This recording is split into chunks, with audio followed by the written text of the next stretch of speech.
Good evening, folks. It is Thursday, the 4th of December. We are looking at lows of... I closed it. I closed the tab that had the weather report on it.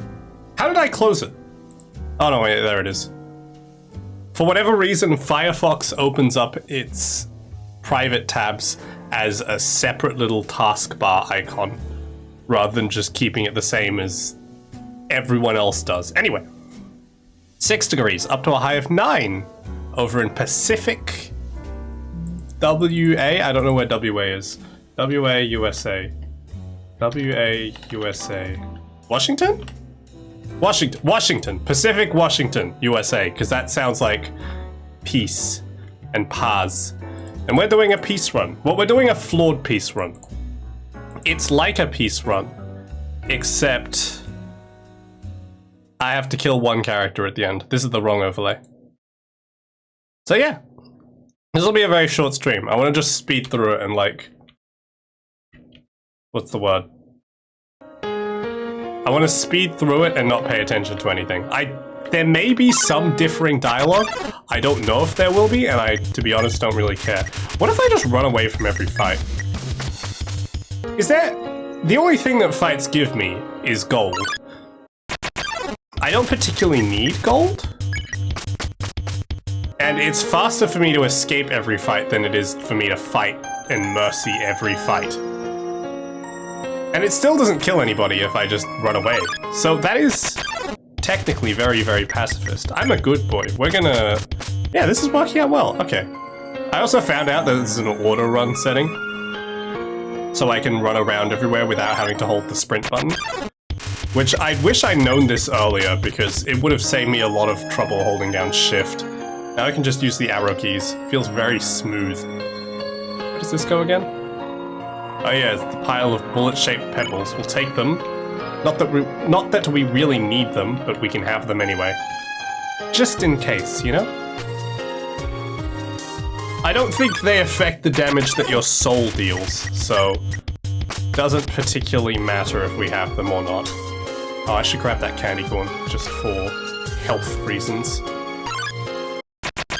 I remembered there was some healing items in here, I just couldn't remember where. So yeah, I am going to make this a very short stream because I am sleepy. I have stayed up far too late last night because I was playing Red Dead Redemption 2.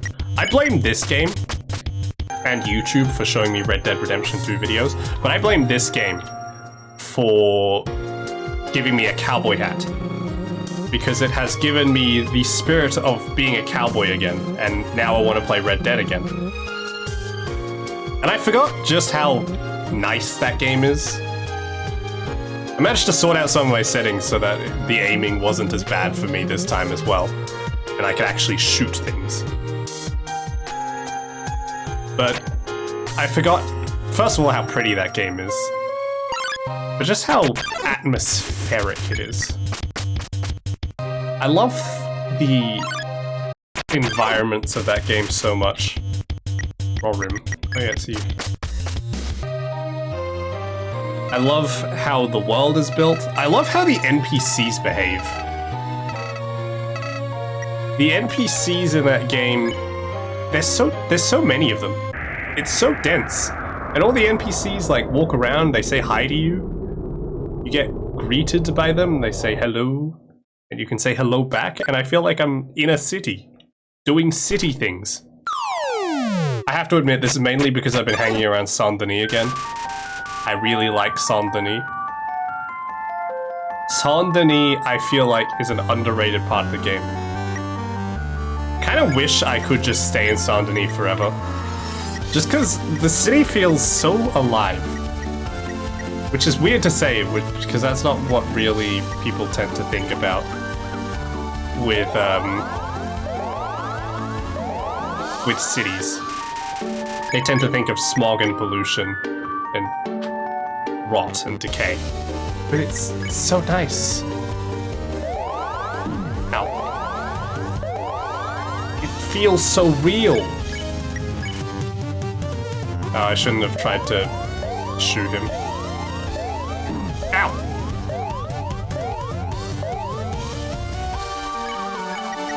We just watch, right?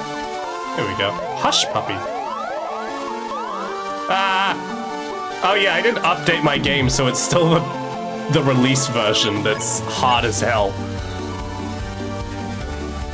A lot of people I know didn't appreciate Red Dead Redemption 2's slow pace. And I get it. I get why people just want to get to the shooting and not sit through 500 animations of Arthur eating food and sleeping in beds and hopping on his horse and all that. But it's part of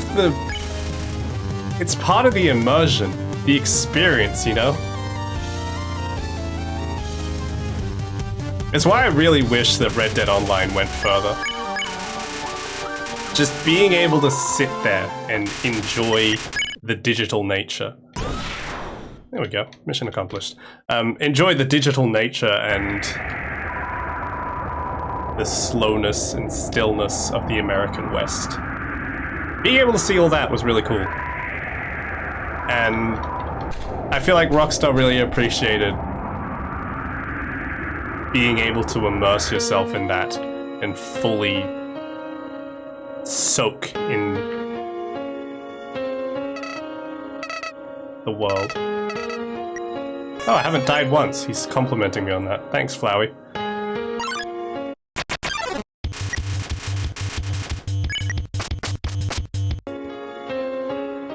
But of course, that kind of thing doesn't sell. I mean, it does sell. It sells a shit ton of money.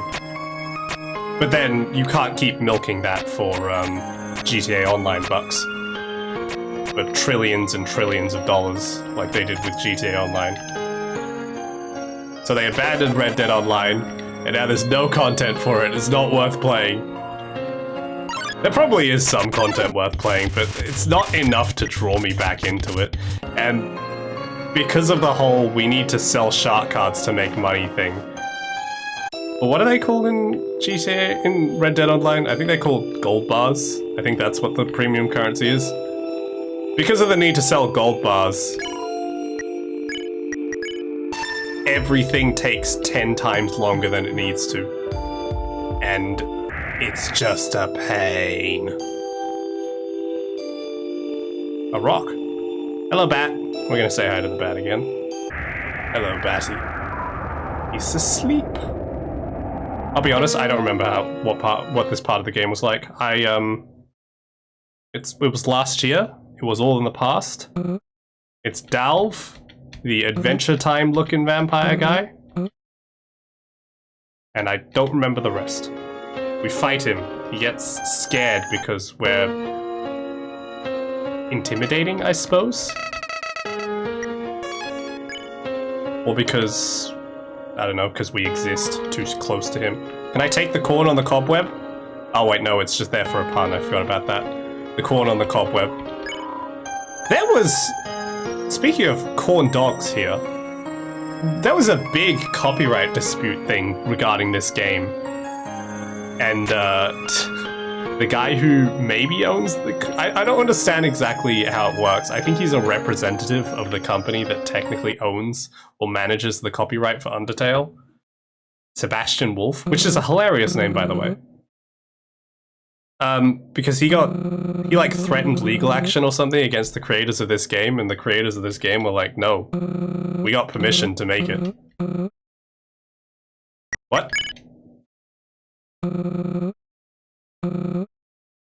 Anyway. So he got pissy about that, but eventually it all got resolved and this game is now fine to continue existing. But everyone keeps pointing out, rightfully so, because it is incredibly humorously coincidental, the fact that Sebastian Wolf's name is just an evil version of Toby Fox. He is just evil Toby Fox. He doesn't want to shake my hand. How could he? Ah! I almost missed that. And by missed that, I mean I almost got hit. I wonder if there's any rewards for no-hitting anything.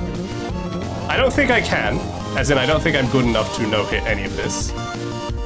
But Flowey made some comments about me not dying yet. So I wonder how this all goes if I don't die or get hit or whatever. Actually, it would be cool. I'm sure there is dialogue for beating the end of the game without getting killed. I don't know about whether the game tracks whether you've been hit or not. And I don't know who is crazy enough to do no-hit runs of this game. Somebody is. If people are crazy enough to do no-hit runs of Dark Souls, they're crazy enough to do no-hit runs of Undertale fan games. Mopey vampire. Go drink some wine.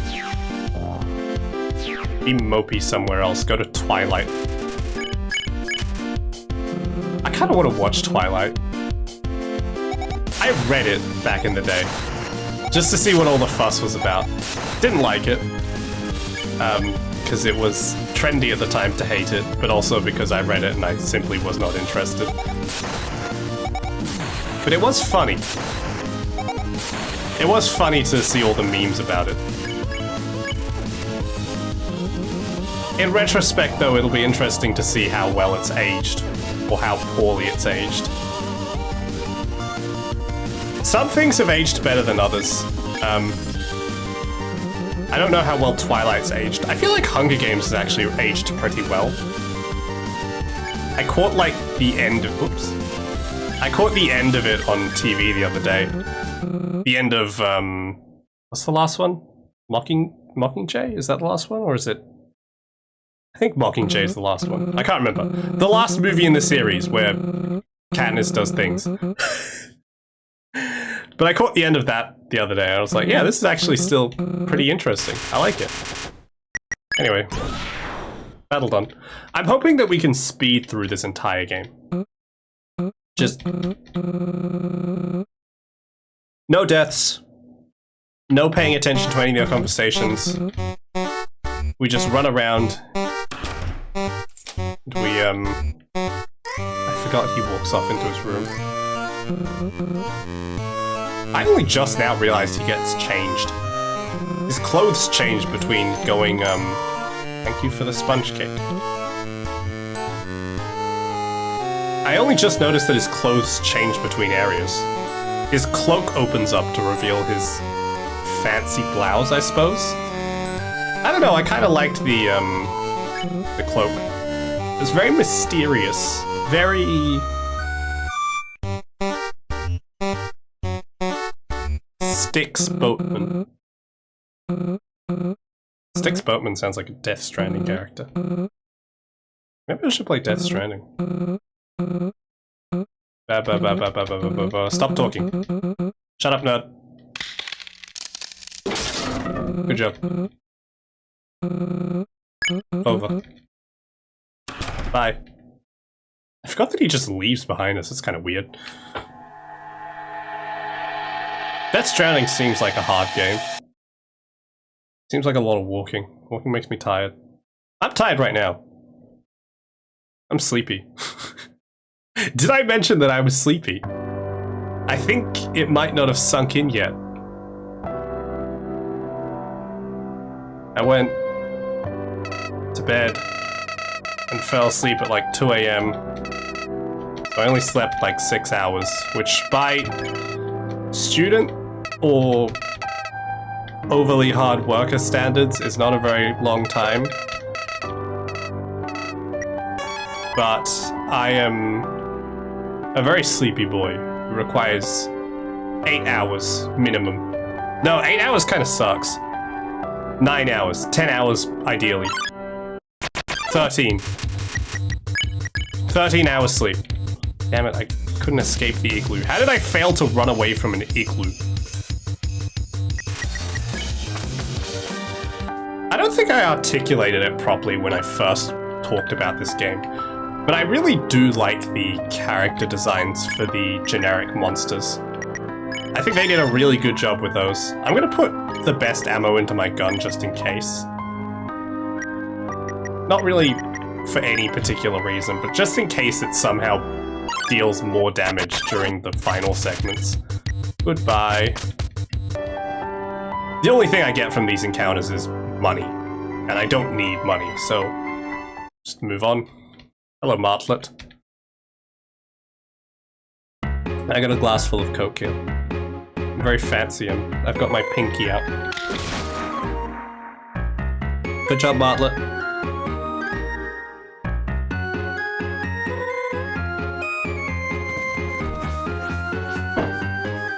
Bye, Martlet. I should be timing myself, speedrunning this shit. I say that, but I have no clue in the slightest where I would even begin with a speedrun. Like, I don't know how to set up any of that equipment or software. I just simply do not understand how it works, and I forgot that you have to do this twice. That sucks. 1, 2, I screwed it up. I'm glad this lava ball reappears out of nowhere, though.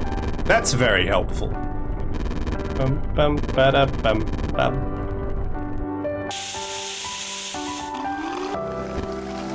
There we go. Yeah, I need to adjust my microphone. Thank you, microphone. Hello, Tongue Man. Goodbye, Tongue Man. I wonder if you could actually free him. The dialogue implies that you would be able to, but he showed up in the ending slide, which made me think that... I'm about to sneeze. Which made me think that, for whatever reason, he can't be freed? I don't know, man. Goodbye, sleeping thing. I'd be very embarrassed if we failed to flee from that. Oh, it's Mo! Hey, Mo. I don't have any money, so I can't buy any of your items. Sorry, Mo. Mo's alright. He's pretty nice. And I do like his store. Oh, I apparently do have some money.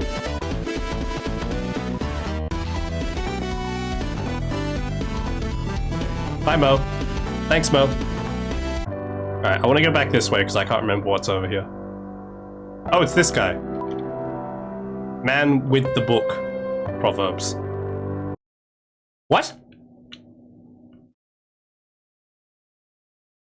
What? Where am I? Huh? I just followed the path. What? Hello? Whoa! Another monster, finally! Are you lost as well? Seems to be happening more and more. Jane is the name. Jane Doe. Are you a detective by the name of Jane Doe? I think I understand. Very humorous. A few days ago, hello Chuxel, a resident went missing in these woods. Not the first time either. Throughout history, a few strange stories have popped up. Doors appearing out of nowhere. I swear to God if this is a Gaster reference. Impossible geography. Monsters straying from a set path and losing their sense of direction. Wild stuff. I'm the type that needs hard evidence to believe something. But that doesn't mean it didn't pique my curiosity. So when I heard about this missing monster, I had to investigate. Wasn't a few minutes before my compass stopped working and... well, I became a believer. What to do. There's gotta be something or someone behind all this, no? Even though monster kind has lived in the underground for decades. There's still so much mystery to it all. I know what you're thinking, and it was my first hypothesis as well. Gaster? It's just magic, right? The underground is full of the stuff. Well, obviously it's gotta be. But I don't know. Some of these sightings seem intentional. I've got to solve this as soon as I'm out of these woods. Don't worry about sticking around if you've got places to be. I'll be fine. Still have plenty of snacks in my bag. When it's time to go, I'll just start walking in one direction. Should make my way out easy peasy. Really want to find who I'm looking for first, though. Sorry, I'm mulling over the case. Deep in thought. Yep. Not losing it. Not yet.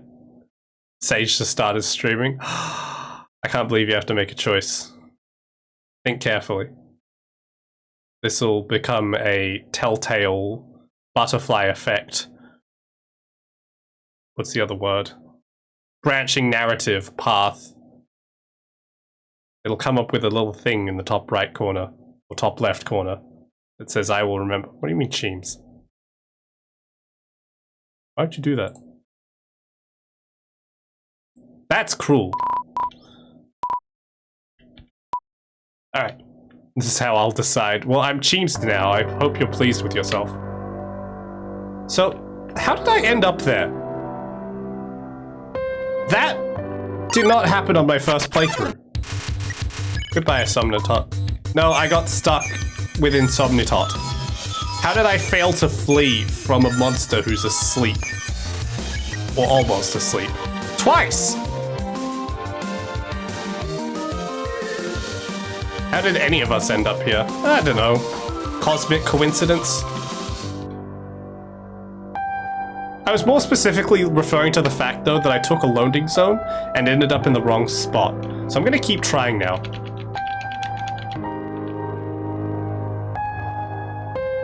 What were the chances of loading into there? Did I walk in a specific direction or pattern? So I don't think you saw. But I went from here. I went seizure warning. I'm sorry. Close your eyes. I'm trying to load the area over and over again because that's how I loaded it last time. All I did was walk from one area into the next and it put me in the wrong spot somehow.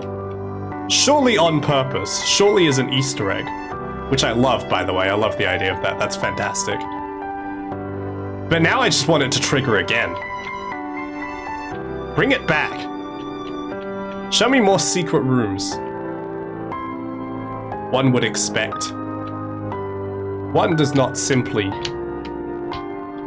No, I'm not going to finish the joke. It's too corny. Still seizure warning, by the way. I'll tell you when it's done.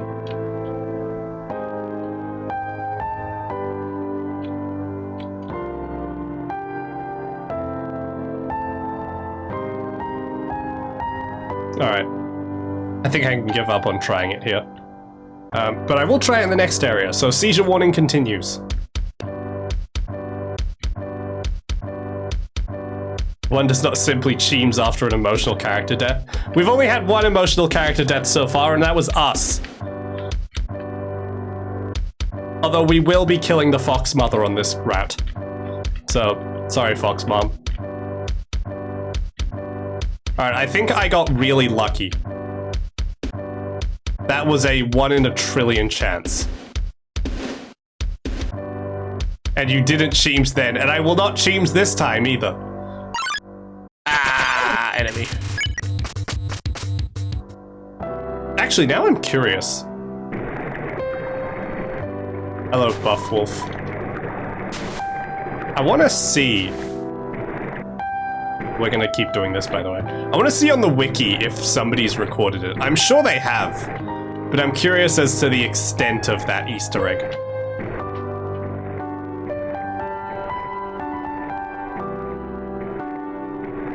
It's kind of like a strobe light effect, isn't it? Okay, that's enough. Alright, we'll stop the flashing lights now. Please resume normal viewing. Oh god, it's the male whale. Hello, Soren! How are you? Just how deep does the rabbit hole go? That's what I'm curious about. I'm looking up the wiki. I'm gonna look up the name of the character to see if they have an article on it. Her name is Jane. Hello, bot. All it did was come up with a crossover wiki for fanfiction.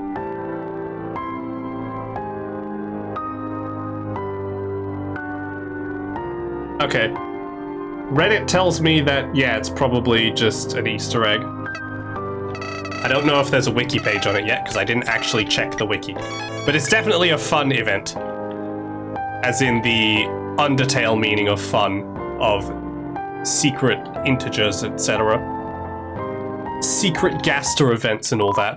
I'm doing alright, I hope you're doing well too. I'm doing great, thank you. I'm actually very sleepy, this will be a very short stream. It'll be maybe an hour or so, and then I'm going to bed. I'm gonna see how far we can get, though.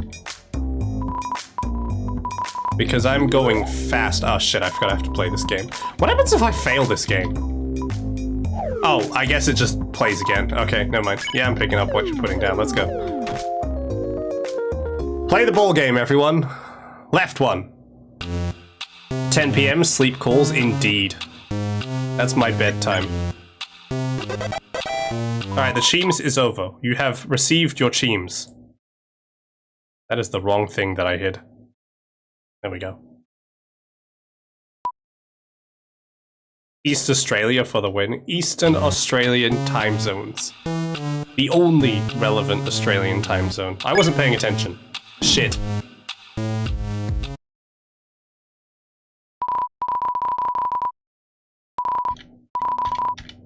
Alright, we gotta do it again now. I failed. Are you leaving? Is now that the Cheems is gone, is your attention waned? How dare you? You fickle beast. Right one. Yeah! Alright, have fun. Thanks for coming. Ah. How do they move the ball without lifting up the cup? Oh. Sorry, I'm drinking water. I'm being healthy. There's the middle one, right? Yeah! I'm so good. We win! These characters are weird.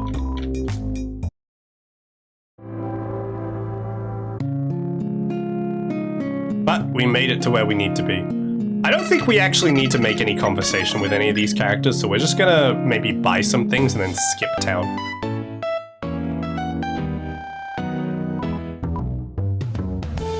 I forgot if you can't get anything useful here, though. Aside from, you know, the standard purchased items.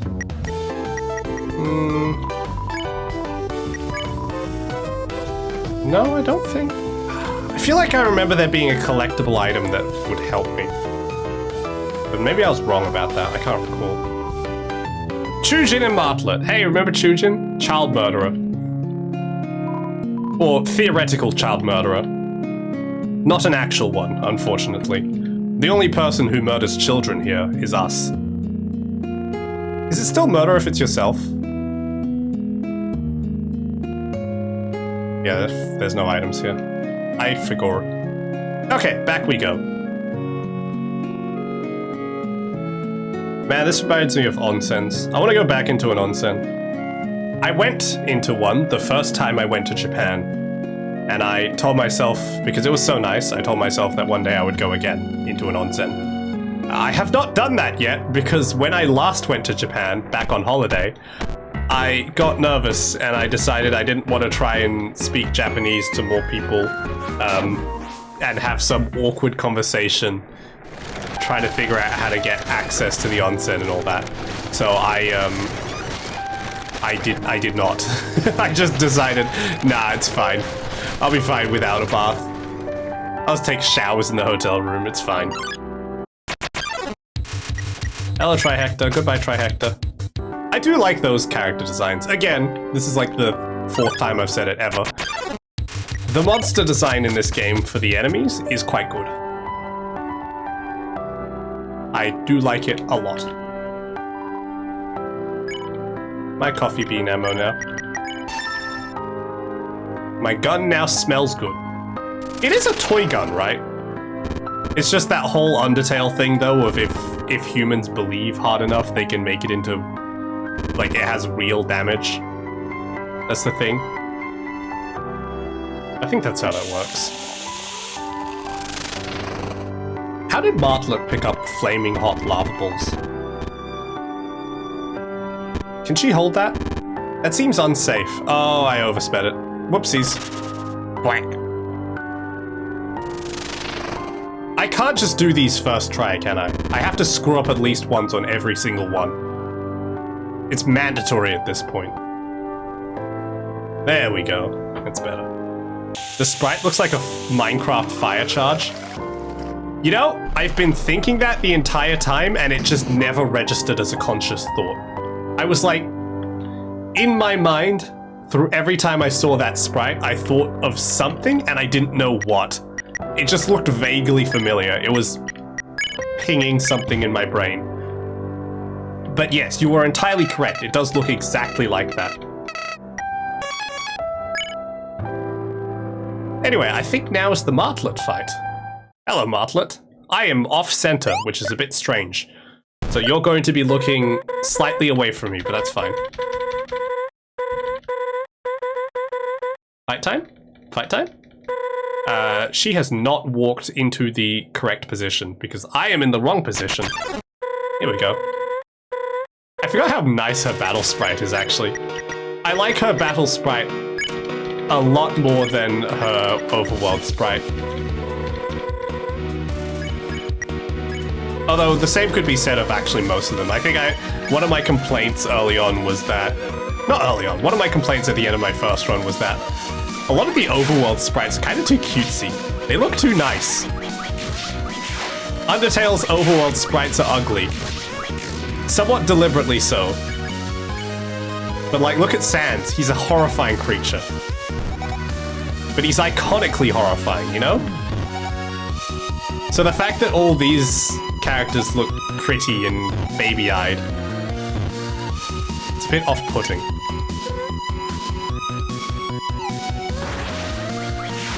If I die to a single boss, by the way, you're allowed to make fun of me.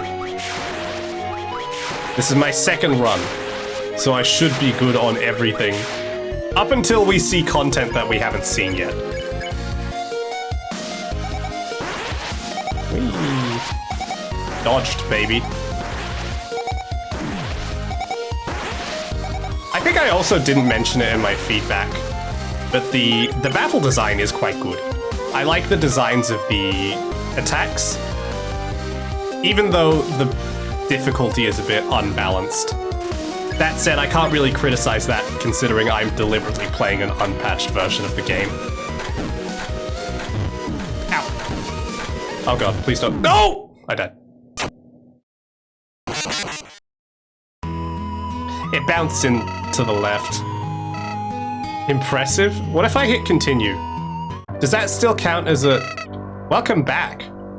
That's a new one. I've never actually done that before. I wonder if the game... Hang on. If I quit the game, does that still register as a death? I'm curious. Because we know that he keeps track of how many times you die. I'm wondering that if I quit out without saving, whether it still has some sort of internal counter? I don't know. Anyway, I failed myself. I shouldn't have died there. Disappointing. Hello, Martlet. Skip through the dialogue. Talk faster, Martlet. We don't have time for this. I have places to be. Honks to shoe. Snorks to me. Let me into my bed.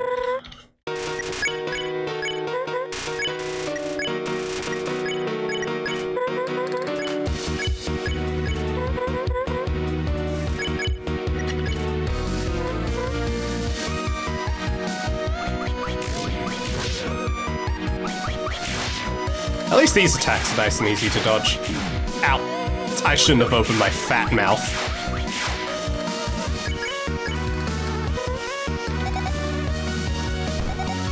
It is a bit hard, Soren. But that's sort of just because of balancing issues, I think, more than anything.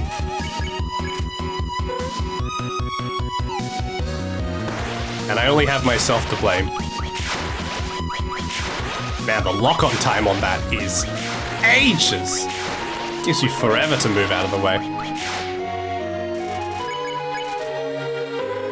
Actually, speaking of game difficulty and balance, in terms of pacing, I'd also say the boss fights are pretty decent.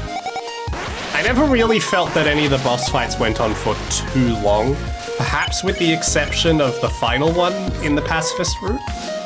But that's to be expected, because it's the last fight.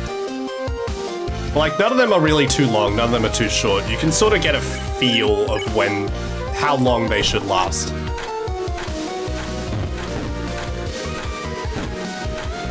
Okay, so this attack is safest out. It's safest to stay up the top. I'm actually gonna heal, just in case. HP maxed out.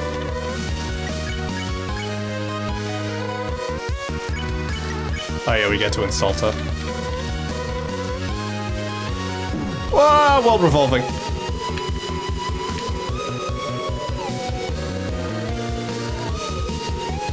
On the plus side, the version that Martlet has of that attack is much less disorienting than Jevel's version, which is good because Jevel's attack was very strong.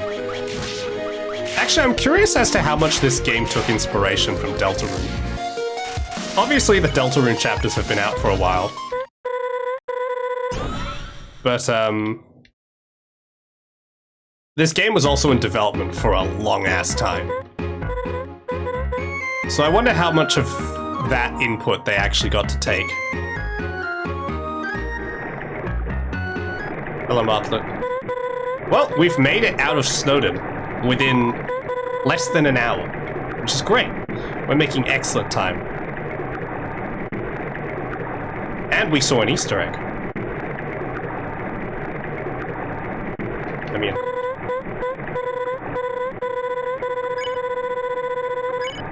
S-A-T. Sorry, I was spamming the dialogue so fast that we could only see the first letter. Bye, Martlet. Martlet, this is a speedrun. I know, isn't it great? We're so fast. This is not actually a speedrun, I'm not timing it, but I like to be fast. And we've seen most of the content already, and it's unlikely to change between pacifist and flawed pacifist runs. So we ball. My auto-captioning software has informed me that I said flawed Pacific runs. I have a tendency to, like, slur my words, I think. I'm not fond of it. Great. I have to at least give her the nice answers.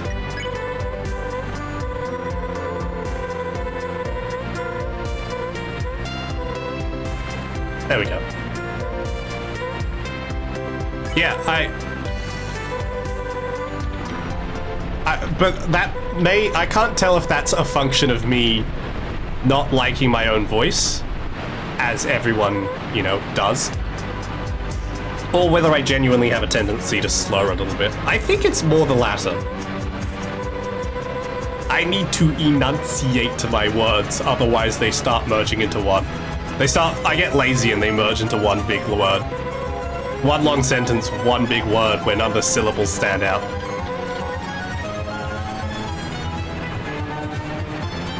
What a terrible transportation system. Oink. And then we died. Game over. Told you the speedrun's over. We were that fast.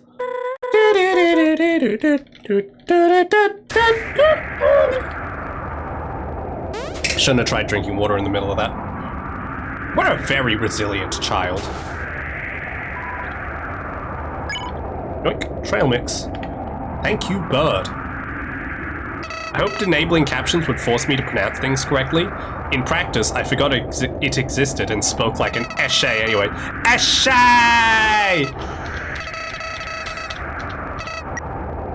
Save. Oh, you wanna go, bro? No, that's not an esche. That's a gym, bro. How do esches talk? I do my best to avoid esches. I'm not very good at esche impressions for that reason. I make a concerted effort to avoid esches. That's a chav. No, I think chav would have been more British than that. Hello, Junebud. Goodbye, Junebud.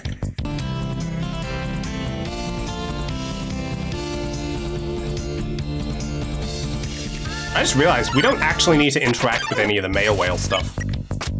Unfortunately, public transport is a nightmare. Unfortunately. I do my best to avoid it.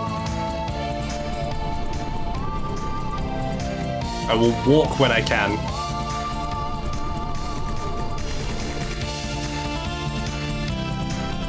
We're so fast. We're so fast. Oh, it's the dynamite guy.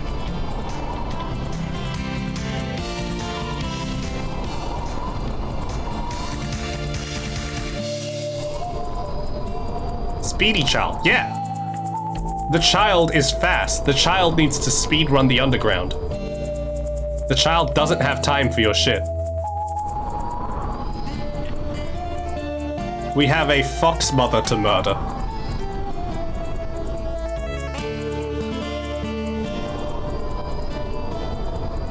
I screwed up.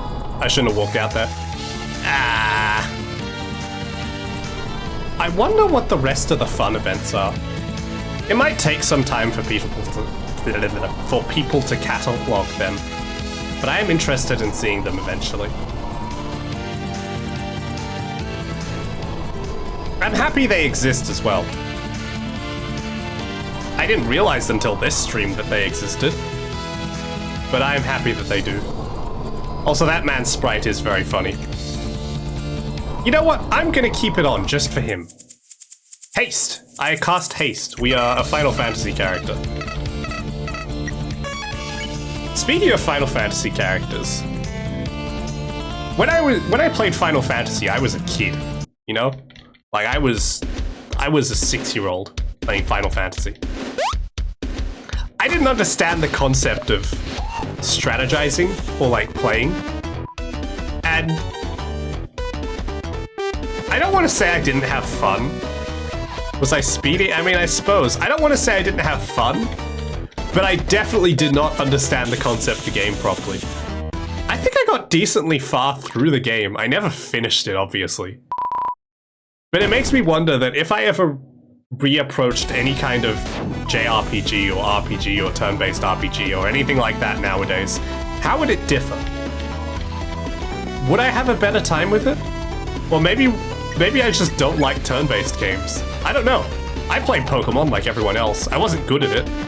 I didn't use status moves. I used attack. Anything else didn't exist. Tail Whip didn't exist. None of that. Your options were attack and attack with elemental damage. And then when I got a legendary, it was use legendary. Ah! The extent of my strategy was playing Pokemon Diamond and learning the optimal position to grow leper berries so I could use them to restock my PP. So I could use them to restock my PP, basically endlessly, because I had 100 of them. And then I beat the Elite Four in Pokemon Diamond by spamming Roar of Time every turn and using PP when I ran out. If health go down, Pokemon die, exactly. Hell yeah, hell yeah. Hello. Watch it, I have places to be. Got it. I was supposed to be there yesterday. Hang on. Can I make you get bolded? Do you not get bolded? Get bolded. I want to see you get bolded. I guess you can't get bolded. There he goes. Rock. I got some flint. I'm upgrading from rubber bullets to actually dangerous stuff now. Doink. I just stole a buckle. Thank you. And we can store the rest of our stuff. So we can store that, we can store that. All we need are healing items. It's the opposite of Pokemon.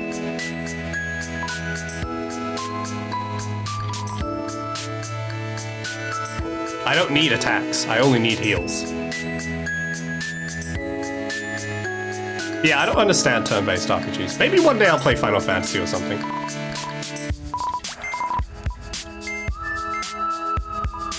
I actually did buy Final Fantasy X and X-2 Remastered.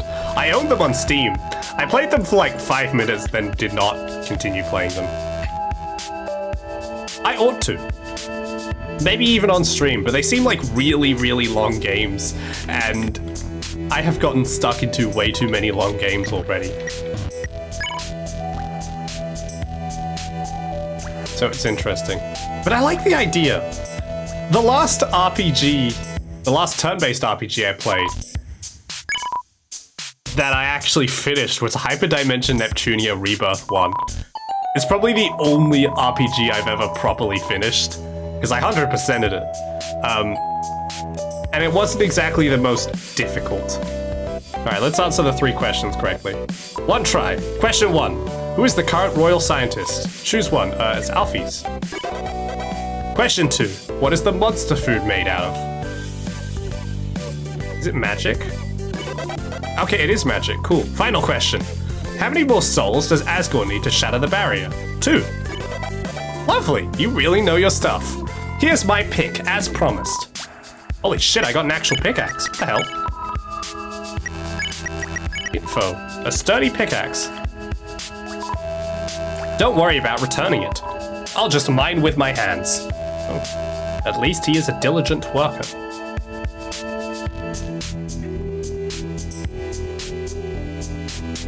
Alright. Mission accomplished. Again, we did it. We're so good at this. We're so fast as well. I'm such a fast guy.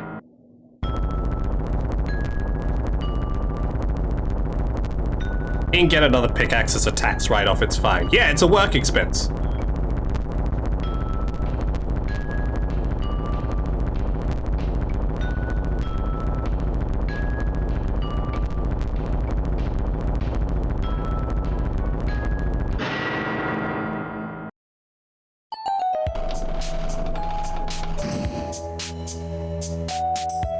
Oh, I should save, probably.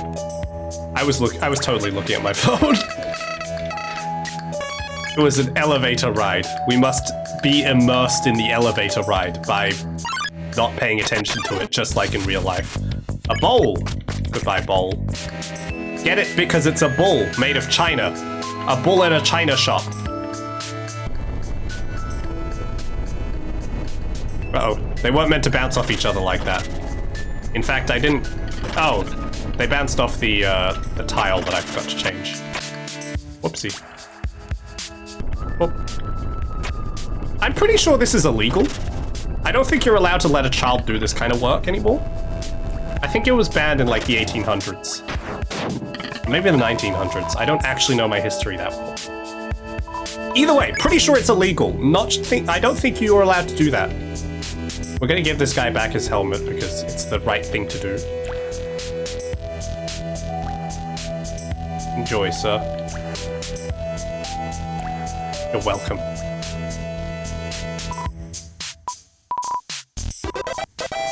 I got eternal gratitude. Does the Buck do more or less than 7 versus 6? The safety jacket, I forgot, has less defense than the one I already have. Whoopsie. Oh, oh, oh, ow. Oh, I just realized why Martlet was so difficult. It's because I was under-geared. I'm not under-leveled. You can't be under-leveled in Pacifist.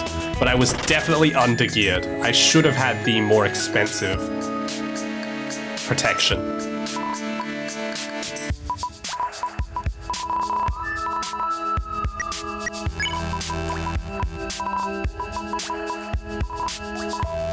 Dialogue.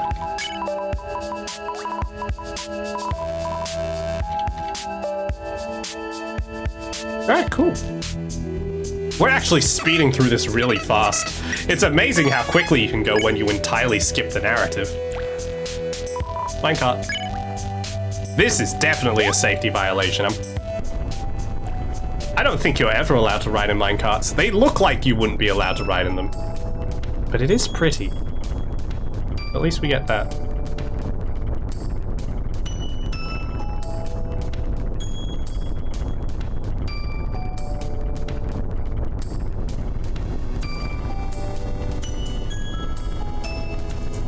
I can't skip this, by the way.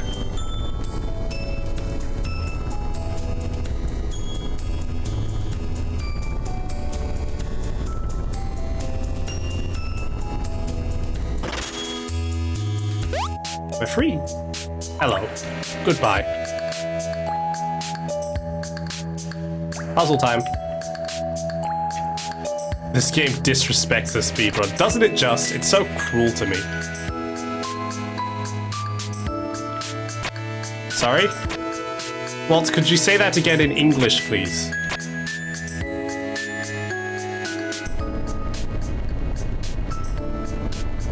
this one needs to go... Oh, you tried to write everywhere, but you wrote Evert. I'm not even going to question how that could have happened. Sounds like someone's not very good at spelling. Tisk, tisk, tisk. Should have paid more attention in class. Okie dokie. That one goes there, that one goes there. This needs to do like a big spin. I remember this. Oh wait, how does it go? Oh right, it gets redirected back along the track. Wait, hang on. Wait a second. I have confused myself. No, Waltz, you can't say the made-up slur. Oh, it doesn't even need to bounce back. It just goes straight down. Problem solved. Easy.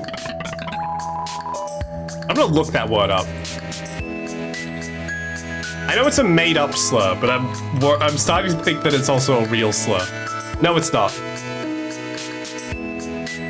It comes up with Kangaroo Island plantation timbers, which sounds like the opposite of a slur. That's lovely.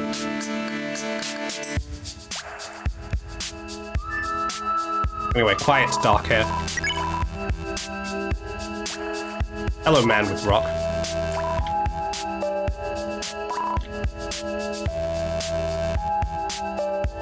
Yum. You saw nothing.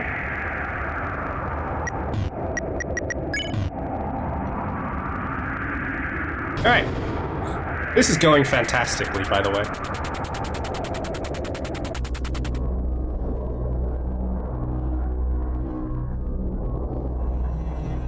Oh yeah, I forgot about the dance boss battle. Hello, Flowey.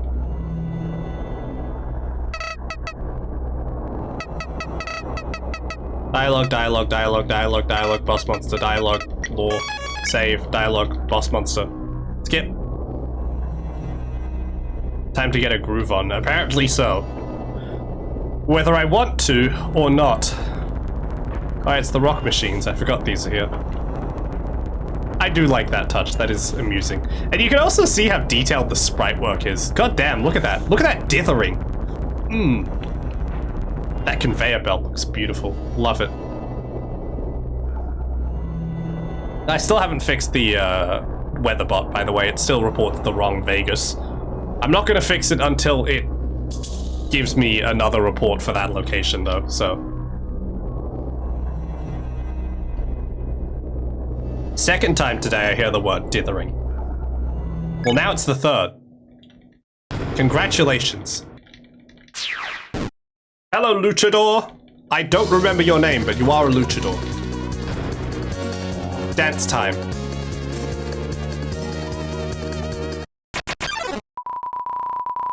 Spirit of fire.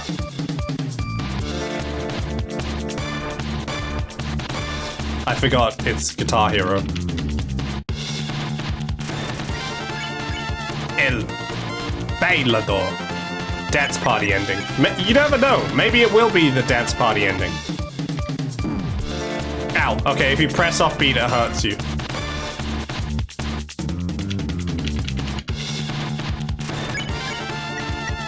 $12.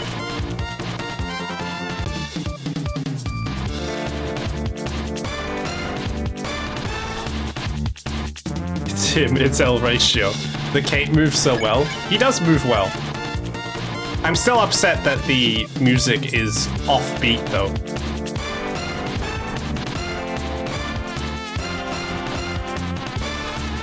I mean, it might be entirely my fault, but I feel like all the buttons are offbeat, which is very saddening. But he is cute. Not that he really has much of an influence on the story.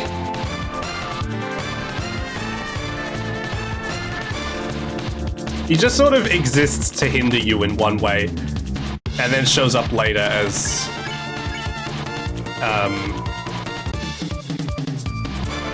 it's just an NPC you can talk to, I suppose. And dance in front of. Never mind, I take it back. He is worth having. He gives you access to the dance floor, the most important area of the game. To continue the story, you need to win. But he doesn't do anything other than block your path. He serves the same function as a Snorlax, except he has dance moves and a boss battle.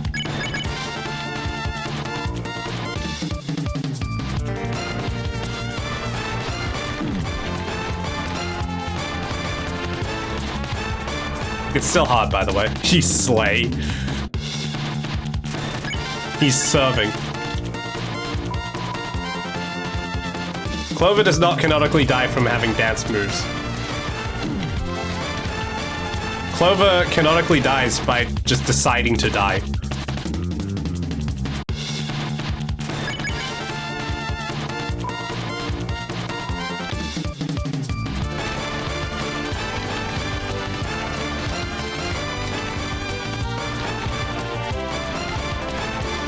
Ta-da! Wasn't that great? I'm actually really surprised I didn't miss a single note there.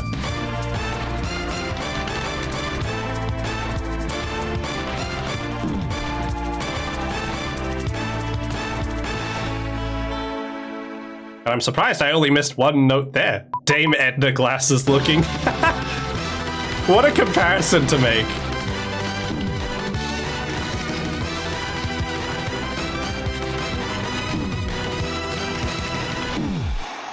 I have a weird theory about why it might be out of sync. Maybe it's due to a frame rate issue. Maybe the game's running faster than it's supposed to. Like, maybe it's meant to be locked at 60, but it's running at like 120 or something, because my refresh rate on my monitor is higher. That is entirely a theory. A game theory. But something's got to explain why it's out of time. Why does it go from dusk up there down to sunlight down here? There's a store here?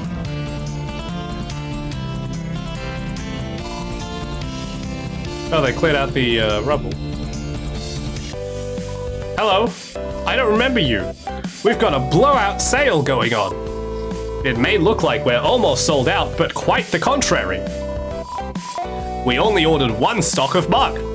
It has been on this trusty shelf for 13 years. Demand is depressingly low, so take advantage of this offer now. Only 40G bucko. Buy it. Wait, seriously? I mean, yes, of course. Haha, haha. Go fetch it off the shelf and I'll ring you up. Do I have 40 gold? I hope I have 40 gold. Oh, shit. You break it, you buy it, right? Enjoy your shards of glass. No charge anymore, buddy. You break it, you do not buy it. Oh, okay. Yeah, I'll take them. Oh, glass ammo. Since you bought the mug, I'll have to sell the shelves themselves. That is a tongue twister. Since you bought the mug, I'll have to sell the shelves themselves. Can I buy the shelf? Anyway, I'm gonna start firing shards of glass out of my toy gun. How about that? No cuts. Free glass, indeed. Sandpit.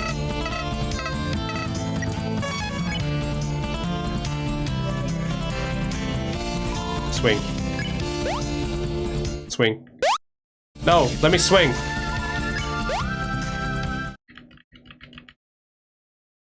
I forgot you can't actually swing. You just sit there and kick your legs awkwardly. What a strange child. Red lorry, yellow lorry, red blood, blue blood. I don't know what you mean by this, but I'm concerned. Goodbye, Rosa. What? I don't think I remember this fight. Did I fight this character before? Eh! Ow! The game really loves these, like, attacks where something hits the bottom of the screen and then bounces back up. It's a pain in the ass. Hi, Roller. Hello, Martlet. Dialogue, dialogue, dialogue, dialogue, dialogue, dialogue, dialogue, dialogue, dialogue, dialogue, dialogue, speedrun, dialogue, speedrun, dialogue, dialogue, dialogue, dialogue, dialogue, bird. Dialogue. Talk to the bird. Alright. You were talking about tongue twisters. Damn Twitch delay. Oh. Red lorry, yellow lorry, red blood, blue blood. Red leather, yellow leather, high roller, low roller. I think I slurred the roller a bit at the end there, but it was close. Hey, crabs! I missed these guys the first time. Pinch, pinch, heh. Beware of my pincers, traveler. I do not have any treasure hidden within my shell. Why do monsters keep asking me that? We are not caged within these fences, traveler. It is a choice. It is nice to live in a familiar place with the pack. It is also nice to be fed and taken pictures of. Well, that's lovely. I'm gonna do the red leather one. Red leather, yellow leather, high roller, low roller. There we go, that one was better. A little bit better. A little bit better. God, I just had to ruin it all, didn't I?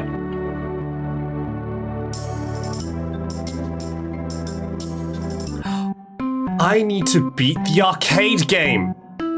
Cinnamon, aluminium, linoleum? Irish wristwatch. Toy boat, toy boat, toy boat, toy boat. Nope, I can't do that one. That one sucks. Free hugs.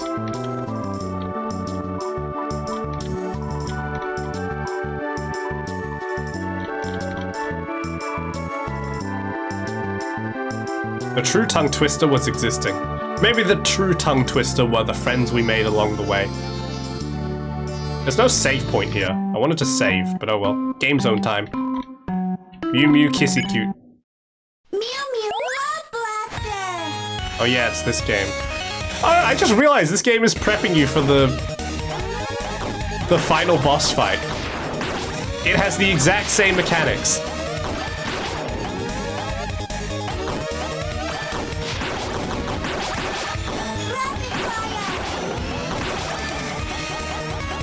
That's cute, actually. I appreciate that. It's a shame that it happens so early. I mean, I guess otherwise you'd notice it easier.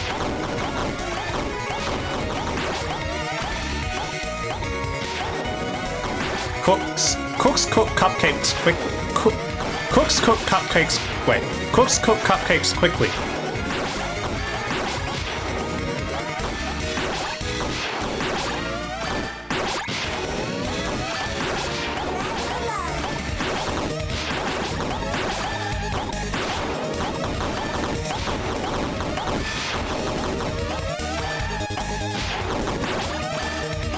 We are killing this level, by the way.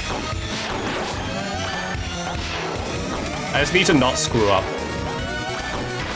Ow, like that. Oh my god, that was close. Focus. Concentrate. Boss battle? Boss battle! Big bat!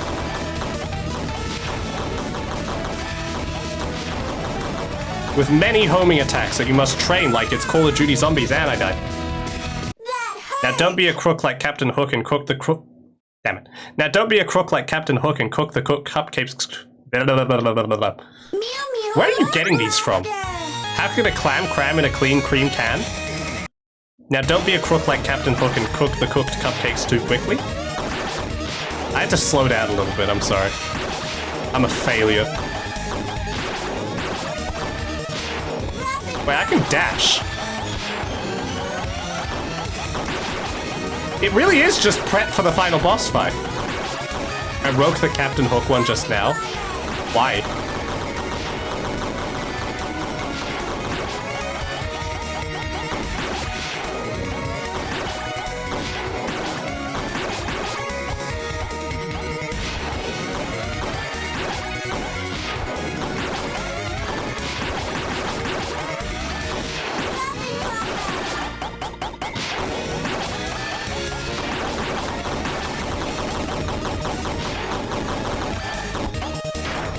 Ow. Did he shoot out of his ass? God damn it. To throw you off. Well, I guess it worked. I did die. Oh my god, there were 2 bats in one. That's a cheat.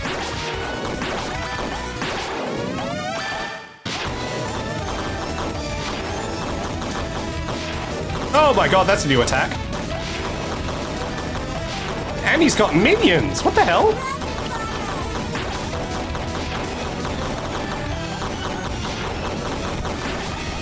I killed him.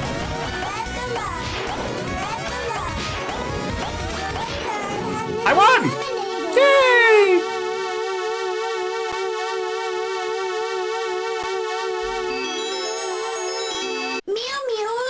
Is that it? Do I get anything for that? Oh no, I don't want to do it again. I just want... Okay, whatever. We're doing it again.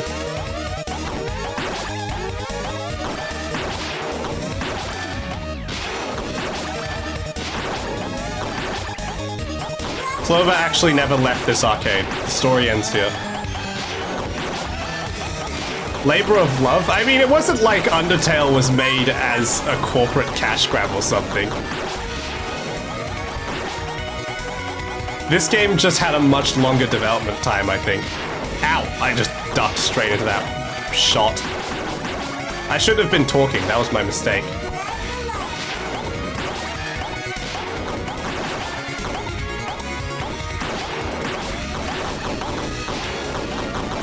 Die, samurai.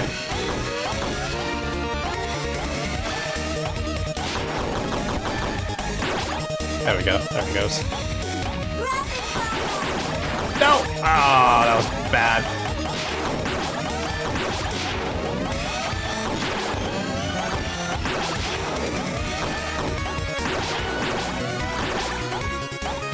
Here we go.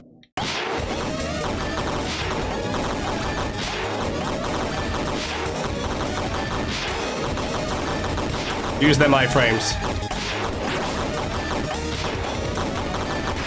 No! I dashed into it. Better luck next time. Oh well. Mew mew. Do I get extra dialogue now for beating the arcade machine?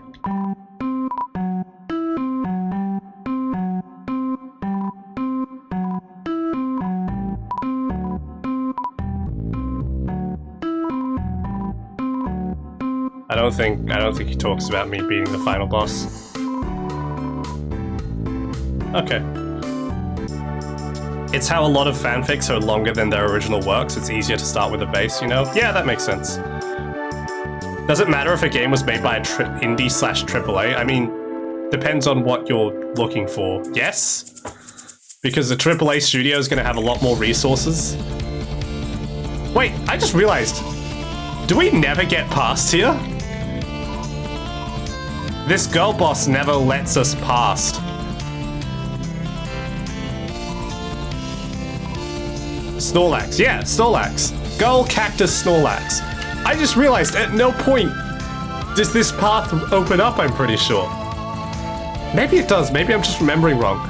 But I don't remember any time at which she moves out of the way. I think she just stays there for the whole game, and I think that's funny. That's really clever. I like that. That's cool. You keep girl bossing, girl boss. Anyway, yes, of course it matters if a game was made by AAA versus indie. AAA should have higher expectations because they usually have more resources. As a consumer rather than a producer, yes. If an indie game comes out and it's got like a glitch, I'm not gonna be as harsh on it as if like Cyberpunk 2077 releases. As a completionist, I hate that cactus. Well, I think she's a girl boss. And you're just getting mad at her. Anyway, it's time to meet Ace? No, not Ace. What's his name? Does he call himself Ace? No, he calls himself Star. Ace is the other guy on the right side. Hello, Star. Lone Star. That transition is so corny. It's so cheesy. This whole gang is so cheesy. Intuition?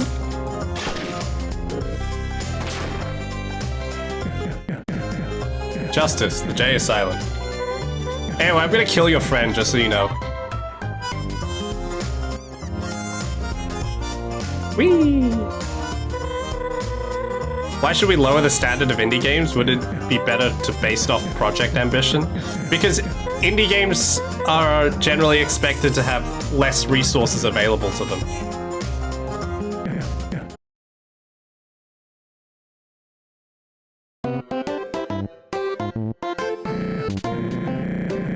Hurry up!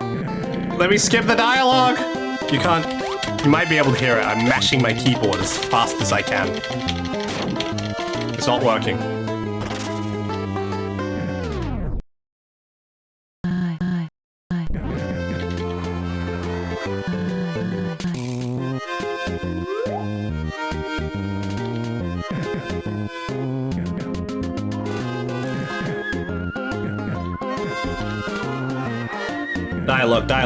Dialogue.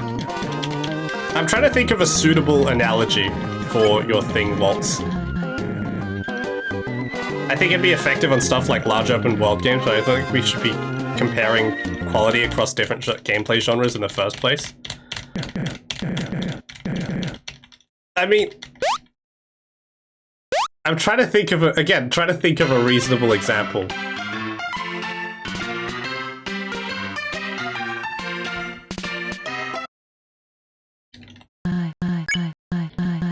Dialogue.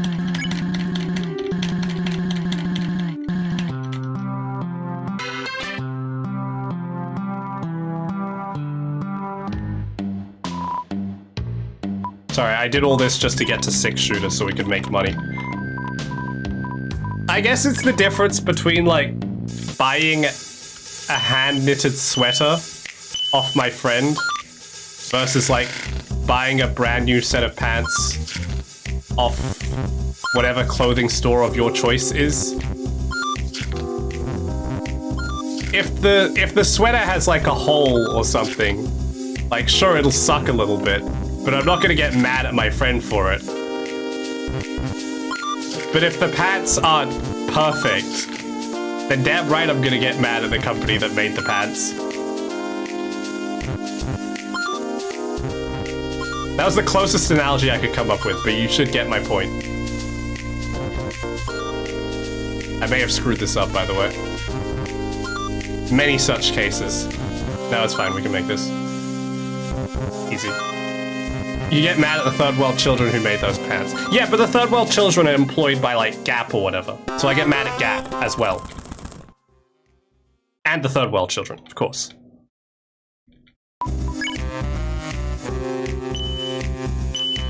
To any third world children watching this, I'm terribly sorry. I'm sure you worked very hard on those pants. I feel like the topic of this stream has changed somewhat. We have drifted a little bit. Anyway, I'm here to make money. We're doing this mini game so I can earn big bucks so I can buy whatever I want later. I think I can get that analogy. I hope so.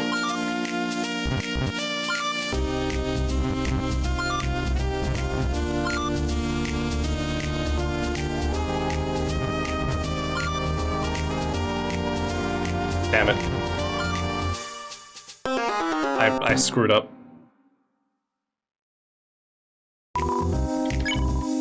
Setting expectations on the creator rather than the product feels weird to me. I'm trying to think of more examples.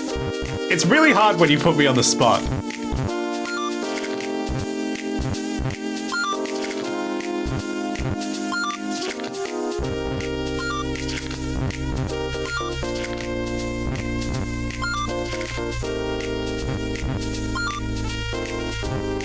I've stopped trying to think of examples. I am just playing the game now.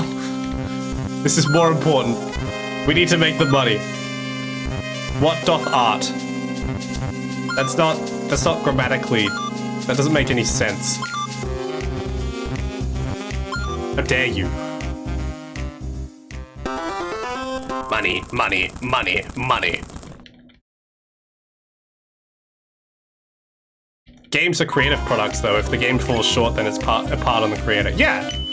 I mean, you can... I'm not saying don't hold indie creators to standards. I'm just saying generally it's more acceptable to be a little bit more lenient on indie creators than it is to be... Like, a little bit more lenient on indie creators when compared to AAA titles.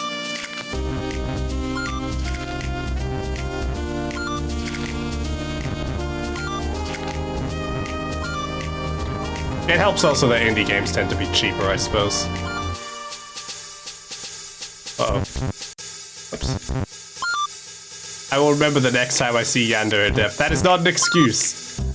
Hang on a second. Don't take me out of context like that. I have screwed up again. Wah wah.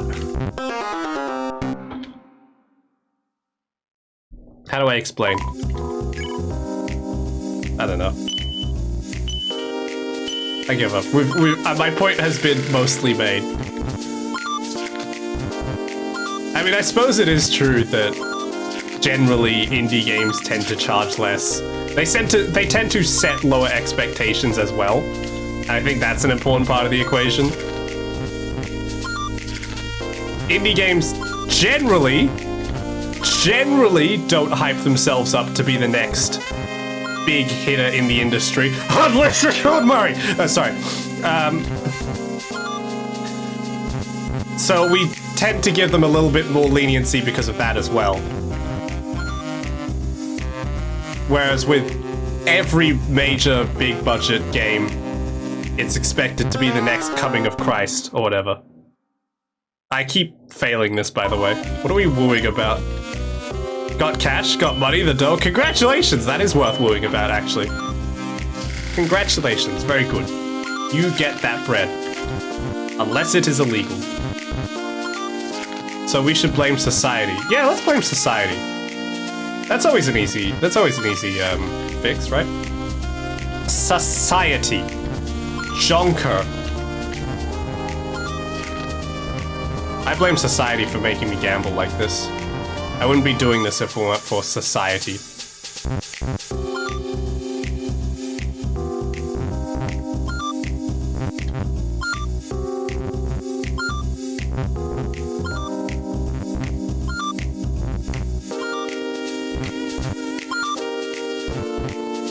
Yay! I can't believe Sean Murray is doing it again. Sorry, I mentioned Sean Murray and it's stuck in my mind now. He's doing it again. He's doing it again. We can't just let him get away with this. Who? I can't believe you don't know who Sean Murray is. The messiah of indie gaming. Are you familiar with a small indie project known as No Man's Sky?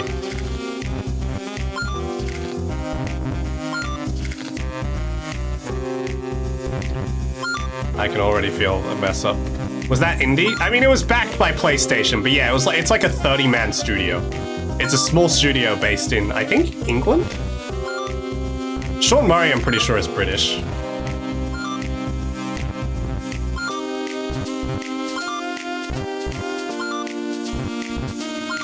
It's more indie than Dave the Diver. I actually want to check what the budget of No Man's Sky is. Anyway, Sean Murray is like the head of Hello Games who made No Man's Sky. Sean Murray for NCIS? Yes, I've never watched NCIS.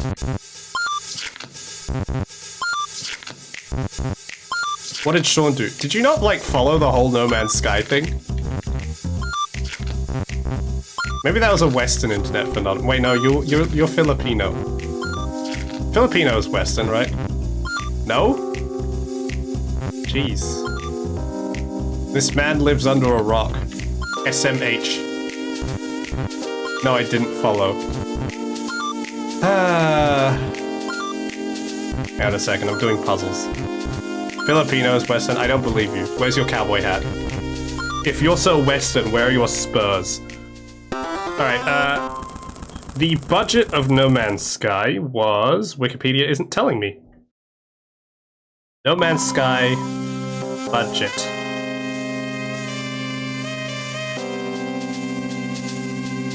Okay, apparently we don't know.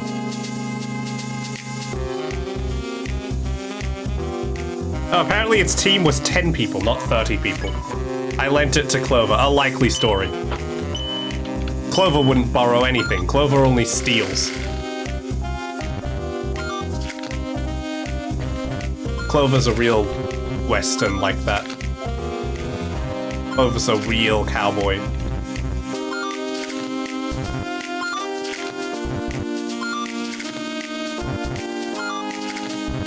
Anyway, what was I saying? Oh yeah, Sean Murray. So No Man's Sky is an indie game developed by, I didn't actually check, even though I just had the chance to, a British game studio, don't quote me on that, Hello Games, headed by Sean Murray. The studio consisted of, at the time, about 10 people, and they showed up at like E3 and the Games Awards and stuff. Well, I'm telling Waltz the story of No Man's Sky. E3 and the Game Awards and stuff like that, going, we have made the biggest game ever. It's got randomly generated creatures and aliens. You can go to the center of the universe and explore. And we've got 9 quintillion planets. So you'll never run out of content. And there's a multiplayer. You can customize your character and see each other's ships. And it's the biggest game ever made. And it's going to be amazing. And they did this for, what, 9 months? A while. I can hear you do the Sean Murray smile. His little nervous smile that he always did when somebody would ask him a question about what his game could do, and he'd go, yeah, it can do that, even though it definitely couldn't do that. Every single time, because seemingly he just wasn't capable of saying no. 9 months I was born there. I can't believe you were born in No Man's Sky. Anyway. He did this for however long it took the game to come out. Hyped up release, backed by Sony, biggest game ever made, was gonna revolutionize the industry forever. And it comes out, and it is an indie game made by 10 people that has been hyping itself up for 3 years or whatever. Not to say that indie games made by 10 people can't be good, but I am saying they advertised 9 quintillion planets, and while they probably did actually generate 9 quintillion planets, there was nothing to do on the 9 quintillion planets, and the game crashed like every 10 minutes. This indie game made by 10 people wasn't good. Yes, exactly. And then everyone hated the game forever. Actually, I'm lying. The story doesn't end there. They kept patching it over the next, like, how long's it been? Like 10 years since the game came out? And it is actually now in a pretty good state and is supposedly a good game. I haven't played it myself, so I can't say for sure. But supposedly it is now actually a good game. Worth actually playing. The 9 quintillion planets are still there, but now there is actually things to do on them. So, yeah, overall, great redemption story. Unlike my game of cards right now, which I have completely failed at. It also lied about its features, not just promised things in pre-pro and didn't fulfill it. I mean, they lied about the features that were in the game at the time of release. They lied about just about everything. Again, I'm gonna put it down to, I'm gonna be charitable, and I'm gonna put it down to Sean Murray just not knowing how to say no. But to their credit, they have done an amazing job at pulling it back since its horribly flawed beginnings. Based and salvage build. Exactly, they kept working on it, and that in itself is admirable. They didn't just give it up and run away with the money like the day before did. But they actually gave a shit about their game and kept going, which is really good. Anyway, during the Game Awards, Sean Murray showed up on stage and announced a new game where you can now explore the entirety of Earth, and there's a magic system, and it's a fantasy world where you can ride dragons, and you can see other players and customize your character, and it's gonna revolutionize the gaming industry. He can't keep getting away with it. He can't keep doing this! I believe it. He can't do it. He's doing it again! And we're letting him do it again! No, it's not Pokemon Go. I did like Pokemon Go. The novelty wore off, but for a few days we had like world peace when Pokemon Go came out. If anyone can make the world, it's Sean Murray. I believe him. I believe in Sean Murray. Sean Murray, I support you. please stop appearing in interviews. Please. Just work on the game. Stop showing up in press releases.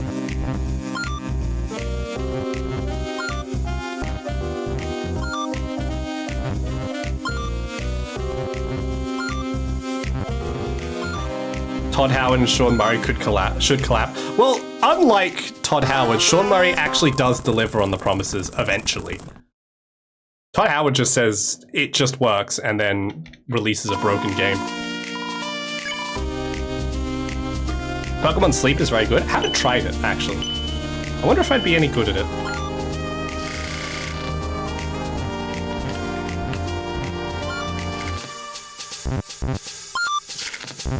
What else were we talking about? Spore slaps excuse you. That's not Todd Howard. That's, what's his face? Peter Molyneux. Starfield, yeah, Starfield. Will Wright. I thought that was the Sims guy. I thought it was Peter Molyneux who made Spore. Bethesda made Spore now. Spore is the Sims guy? Oh, okay. I've never played Spore. It's not my fault. What do you mean, huh? Huh? I heard the Steam Awards gave Starfield a fake award to give Todd Howard a bone. I don't know. I completely believe that the Steam Awards would just, you know, have a bad result. Spore is basically a Sims spin-off. The same could be true of many games. GTA is basically a Sims spin-off. I mean, it is now with GTA RP. Most innovative game. I did see that, actually. But then again, Red Dead Redemption won, what is it, Labor of Love Award. That game has been sitting like a dead fish for the last 10 years. It's not a labor. I mean, don't get me wrong. Labor of Love at the time, but they haven't done anything with it since then. Red Dead Redemption Online has been neglected. Like the middle child. It actually is. That's not me screwing with you. Spore literally is a Sims spin-off. I don't doubt it. Your species, when it reaches sentience, speaks Simlish. Is it canon to the Sims world? It should be.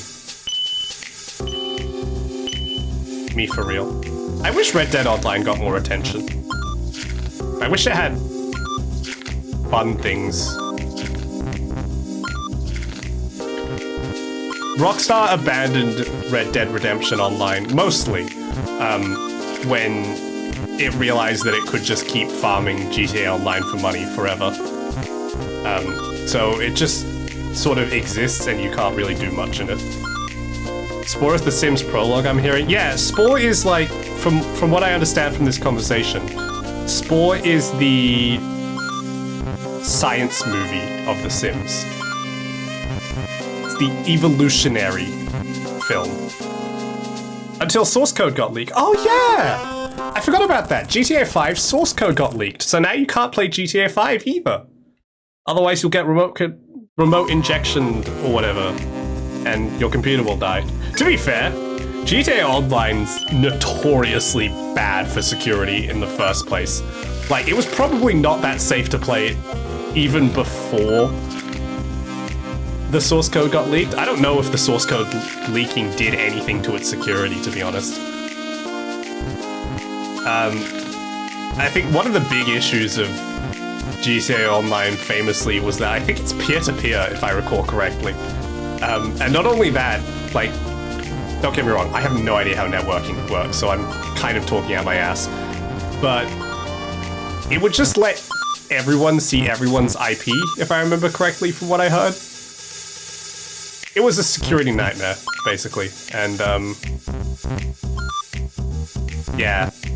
GTA Online's not safe. It never was, really. I love playing Red Dead Redemption when someone spawns next to me and you have to panic quit. I liked Red Dead Redemption's online. It was much more mellow than GTA Online because obviously bigger map, but also no flying horses, no flying bikes, no flying helicopters and jets that will insta-kill you. No children. Okay, some children. But less children, because the children don't have the attention span to sit on a horse for 10 minutes. Speaking of children, I was like a kid when I played Red Dead Redemption 1. I should go back and play it again. There's not really any good ways to play it on modern systems, though, unless you have a Switch, in which case you can play the re-release that they put on Switch for some reason. Completely out of the blue, with no explanation. And as far as I know, very few tweaks. Very weird. You can still play that, but I don't own a Switch, so I can't play that. I've also lost my game again. Unfortunate. Having experienced GTA modders, I can safely say that its client-server relations were absolutely insane.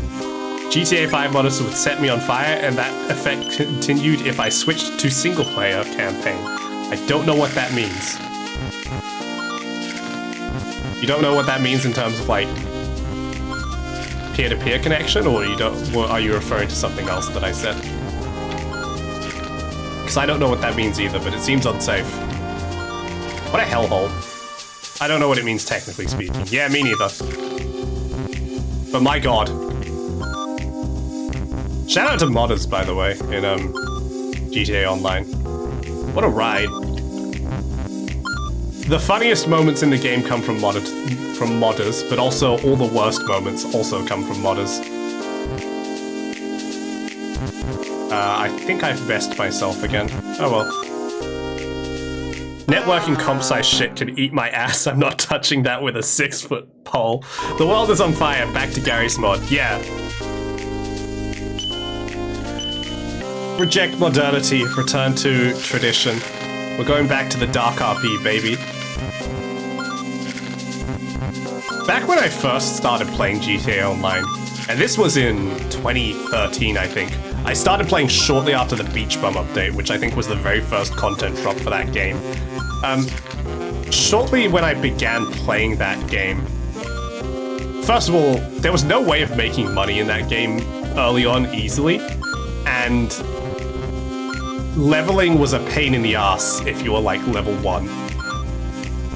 Especially since, unlike nowadays in GTA Online, where you have like assault rifles and the special carbine especially available from level 0, you had to unlock weapons one by one from the start, and you started off with like a pistol and a sawed-off shotgun if you're lucky, and the sawed-off shotgun is absolute garbage, so basically you started with a pistol and nothing else. And so I thankfully didn't get griefed much because the Oppressor Mark II didn't exist back then either. But I did get laser jetted a lot, which was not fun. Anyway, that's all a tangent. I remember I first played and I was absolutely broke, because broke. And my best experience in that game came because I was playing and a modder put a $2 billion bounty on my friend's head, which is not allowed regularly. That is not something that you can normally do, but it was something that they could do. So naturally, I think we were I remember this distinctly. We were climbing a ladder at the time. We were like, I was on top and he was underneath, and we were both climbing up to reach the roof to like reach a helicopter or something. And as soon as we saw that pop up, I'm like, get off the ladder, get off the ladder, get off the ladder. I need to shoot you in the face right now. I need to shoot you in the face right now. So naturally, we did that. He hopped off the ladder, I shot him in the face, and I got $2 billion that I carried with me for a good like 3 months or so, which I used to buy every expensive item in the game. I bought the most expensive house, I bought the most expensive car, I bought a tank. No, I didn't buy a tank actually, but I did buy like every helicopter, every boat, every service vehicle that you would have no reason to actually own. Basically everything I could buy. For about 3 months before Rockstar realized that everyone in the game had hacked accounts and had hacked money. So I think they flat reset everyone who had received glitched money, back down to $250,000, which was back then in GTA terms a reasonable amount of money. It was so reasonable, in fact, that it was more than what I had started with before I got the hacked money. So I still ended up better off, and I got to keep all the stuff I bought. If I was a little bit smarter, I would have bought like 10 of the most expensive car, just so I could sell them. Because everyone knew this reset was coming. The economy was absolutely screwed. If I was a little bit smarter, I would have saved up by just investing in vehicles to then sell when the wipe came up. But I didn't. But it did give me an actual good experience in GTA for the first time ever. And then I was hooked on that game for the next... How long's it been? 10 years? So thanks, GTA modders, you made the game interesting.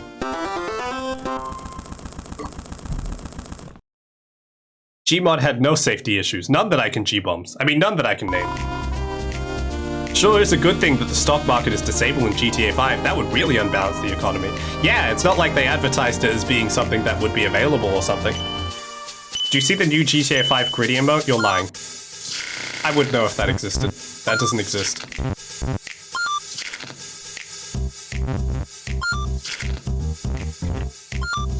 If it does exist, you have to show me proof. Yeah, I know you're lying. I would have known if it existed. You don't understand how much I played GTA. They also haven't added, like, any new emotes in the last 2 years. I knew this because I used to check every time they updated the game whether they'd added any new emotes. And they used to do it on a pretty regular basis. But then they just stopped a couple of updates in. And it became like a drip feed of maybe one emote every few updates, if you were lucky. But yeah, no, they didn't allow that. Did I ever tell you about my solo money-making strat when the casino opened? If you clicked and dragged in the horse betting menus in a specific way, you could bet the smallest buy-in and receive the biggest payout. I had heard about the horse racing exploits. I never took part in them myself because I just played poker. It was good poker. I made more money than I ought to have. It was really funny, actually, the casino opening. GTA Online is, what a beast of a game. What an interesting game to study. Because I hope GTA 5 Online, I think you mean GTA 6 Online leads to better security. Oh, sorry, you mean you hope that the experience of GTA 5 Online leads to a better security in GTA 6. Possible, but unlikely. As far as I can tell, Red Dead Redemption works the exact same way that GTA Online works. That said, I have played like 5 minutes of Red Dead Redemption Online because there's nothing to do with that game. Anyway, going back to the casino opening up, that's a really funny thing because the biggest argument in favor of shark cards for the longest amount of time, because this was back in what, 2014, 2015, 2016, 2017, 2018? Something around that time. Back when Overwatch came out and loot boxes had started becoming the big thing, and people had started waking up to, oh, this is really predatory, this is really bad, this is taking advantage of kids, etc., etc. People had started to go on about that, and rightfully so. GTA Online managed to avoid most of it with the excuse of you can spend money for GTA Online, but you can only spend it to get in-game money that you can spend in the game, and it doesn't go anywhere. It's like buying V-Bucks, right? It's just to top up your virtual bank. And that was, okay, fair enough. And this is especially so because, although they obviously weren't meant to be playing it, like 60% of the GTA 5 audience is kids, let's be honest. So there are obviously a lot of kids getting involved, you know, using their parents' credit cards to buy in-game money, and because of the way GTA prices its stuff, you are very much encouraged to spend real money to get in-game items. So the excuse of this is true, but this is all for virtual items and like you can't do anything with it. It's not a loot box, it's not gambling, it's not that. That was all fairly fair enough. That stood up for a while. And then they released a casino in the game. And I remember a little bit of controversy at the time. Surprisingly, I'm pretty sure it didn't go very far. I think maybe in one or two areas it got some stuff modified or altered based on restrictions. But as far as I can tell, most of it stayed the same. Rockstar got off pretty lightly. But do you see the issue of adding a actual casino into a game where the primary defense of the monetization was, oh, it's not predatory because it's not gambling in any way? The addition of a casino, an actual light-up casino with slot machines and blackjack and poker and all of the shebangs, kind of undermined that in a little way. Not that it hurt Rockstar in any way, even in the short term, but it was very, very funny to watch. GTA is a kid's game, let's be honest. I mean, there's cock and balls in it, but it's still a kid's game. I started playing GTA when I was like 8. Shout out to older Pipsis. You're radical. Thank you, Sans Fromund, for following. Welcome to the channel. Nice to meet you. I'm Pip. We are discussing Grand Theft Auto in this lovely kids stream. This is not a kids stream. Don't mistake it for that. Welcome to the stream. Nice to meet you. Yeah, I started playing GTA when I was like 8. It's really funny because I went back to it later when I was much, much older. And actually, I say much, much older. I went back to it like a couple of years ago, which is, to be fair, much, much older than when I was a kid. And it was only at that point when I realized, like, I was playing this at 8. I understood at the time, obviously, that it was not a game I was supposed to be playing. I understood that I was too young to be playing a GTA game. But it only sunk in many years later that I was like, oh, I really wasn't supposed to be playing this game. Because you don't understand the jokes or anything as a kid. You don't understand what any of the words mean. You don't understand what, like, the adults are doing when they get into the car together and the car shakes. Or what coffee means in GTA San Andreas or whatever. But then, like, you go back as an adult and you actually listen to the dialogue and you understand everything that's going on. You see the Sprunk billboard and then you go, oh, that's what I was looking at. Pip admitting his age when he played GTA, he just gave a personal note to note down. There have been like, look, GTA 5 and 6 has had a release gap of like 12 years? How long's it been since GTA? How long's it been since GTA 5 released? 2013. When's GTA 6 releasing? 2024? Wait, it is 2024. 2026? When's GTA 6 releasing? GTA... keep forgetting it's not Control-Shift-F. P. GTA 6 release date. 2025. It will be a 12-year gap. Sorry, I had to do the math in my head. Between GTA games. You have to remember, they used to come out like every 3 years. Actually, in fact, let me look at the timeline. GTA games. 8 years old at 2013. I could have been. Bitch, I might be. You'll never get my age out of me.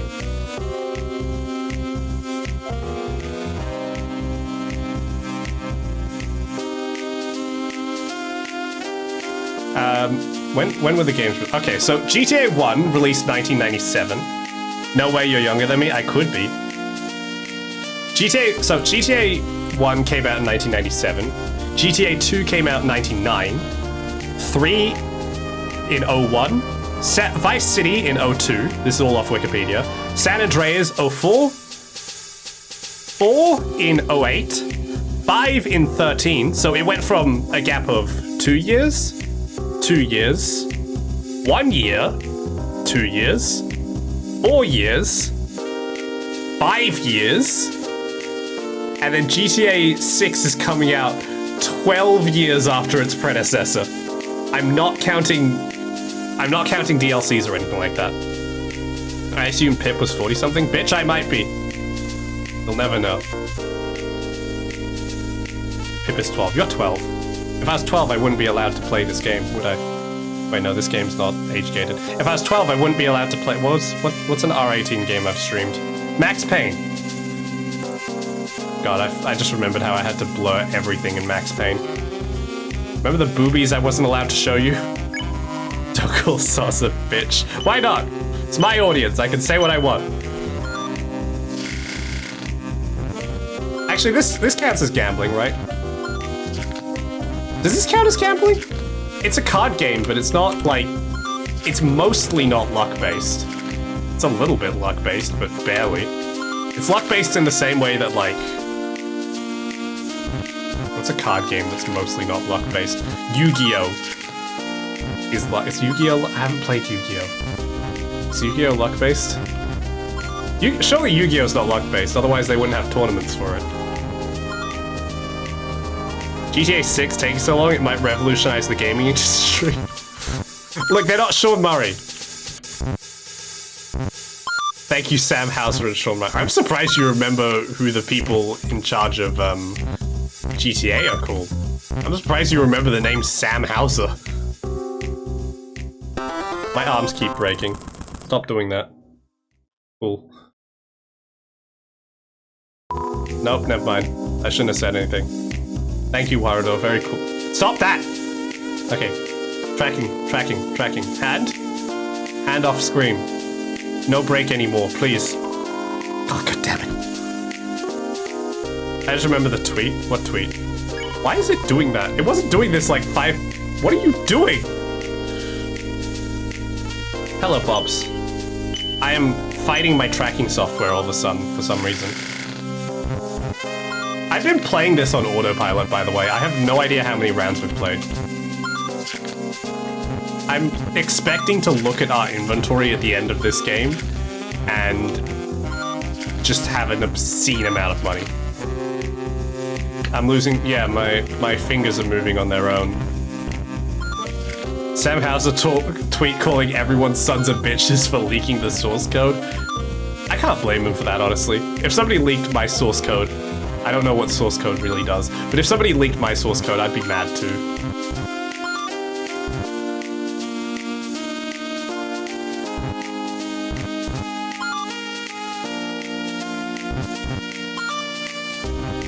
Don't mess up. Okay, we got it. How you doing, Bubs? How's everyone going?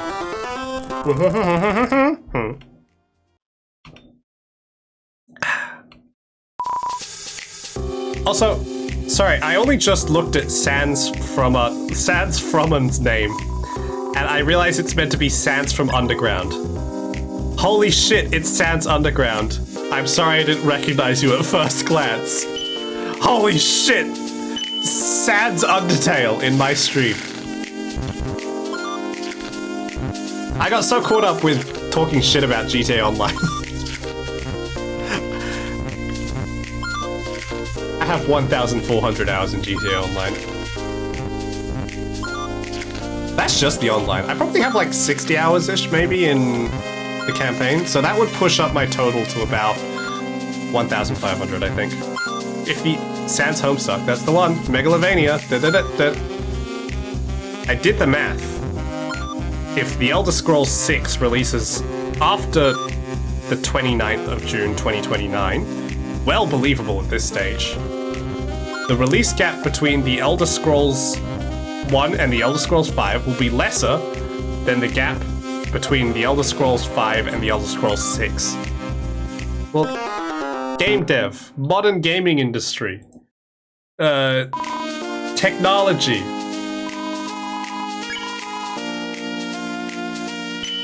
It's amazing how technology has developed in the last 20 years to bring us games that are more expensive to make, that take longer to make, and are worse. Isn't that amazing? Technology is beautiful. As a civilization, we have developed better ways to make worse games. Truly inspiring. I screwed up again. It's okay, we still have a chance. You best believe the improvement will not be equal. Yeah, probably. I think we peaked at Metal Gear Solid 2. We never needed to go any further than that. You reminded me of that video.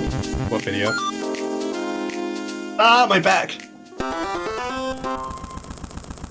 The higher quality graphics, though. We peaked at Metal Gear Solid 2, and we never needed to go any further than that. Someone saying the exact tidbit, the Elder Scrolls... What? Political comment? What are you talking about? Waltz, are you okay? Graphics in 2023 are worse than graphics in 2016? Yes.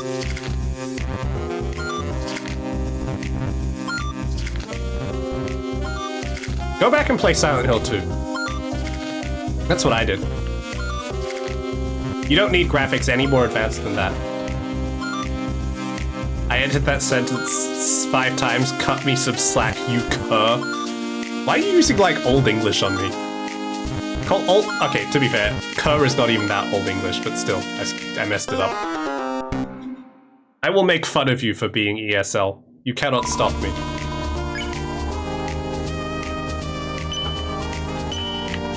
That's what you get for being born in the wrong place. Hey, wait, whoa, hang on. Hang on, don't clip, no!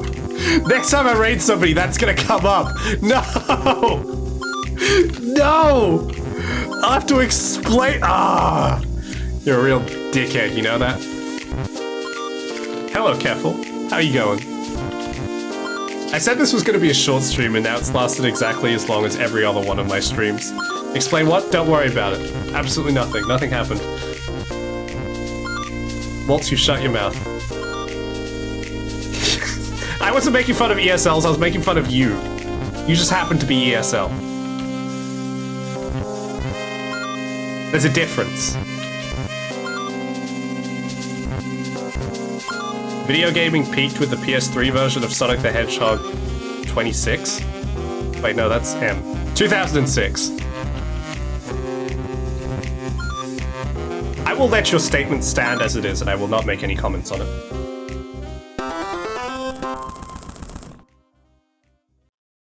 I got a time of 1.1, apparently. I think that was meant to be 110, but the timer in this is a little bit buggy.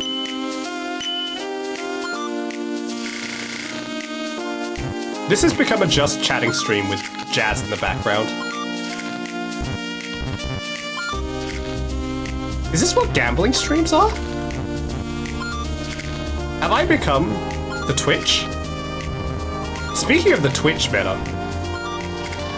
Twitch is now like banning implied nudity. People have taken it too far and Twitch got mad, which I think is really funny.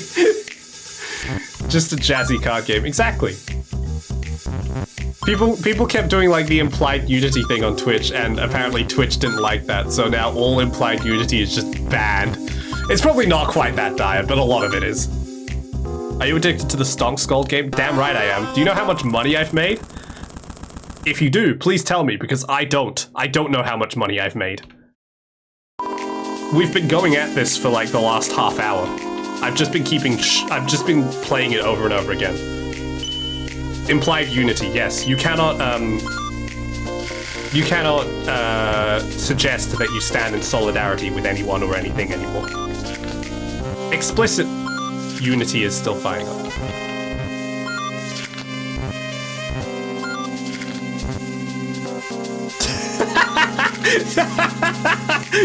Nudity, yes, nudity. Naked. Aussie accents are so bad. You're so bad. I've heard your accent. You sound American. Not much you can buy. You don't need a gold. You can stop your friends and parents are worried. No, it's just one more. Just one more. Just one more. I can stop anytime I want. I just need one more though. See, I lost this one. I need to go again. Lose $50,000 in 3 minutes on Plinko. This game should have more gambling. There's another critique of this game. It needs more gambling. Horse Plinko. Who was it who lost that money that fast? I think it was like Pecora or someone. It was some other VTuber. Have you seen the criticisms of Disco Elysium video? No, I don't think so. Because Disco Elysium is perfect in every way. Oh, it's XQC. Wait, did he lose real money? That's even more amazing. It's fine, he probably earns $50,000 like every minute. He blew like 50k in 3 minutes. I'm sure he made that back within the next 3 minutes.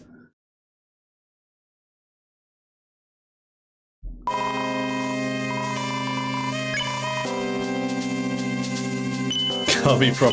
Oh, is it the ones where they talk about the Steam reviews for Disco Elysium?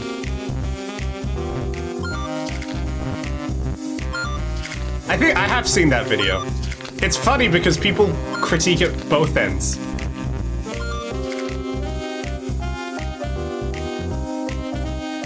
I don't know, I just like it. It's a good game.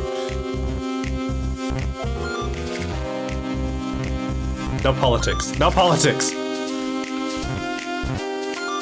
I will kill you.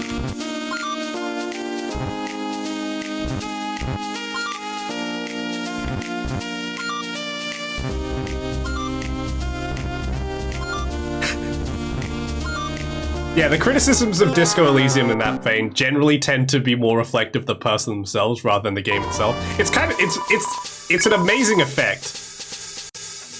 Didn't Otto Gibera spend months worth of money on a gacha game? I miss her. Probably. I miss her.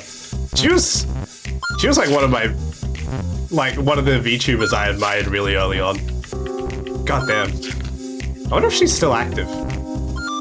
Probably not good etiquette to talk about like past lives and stuff.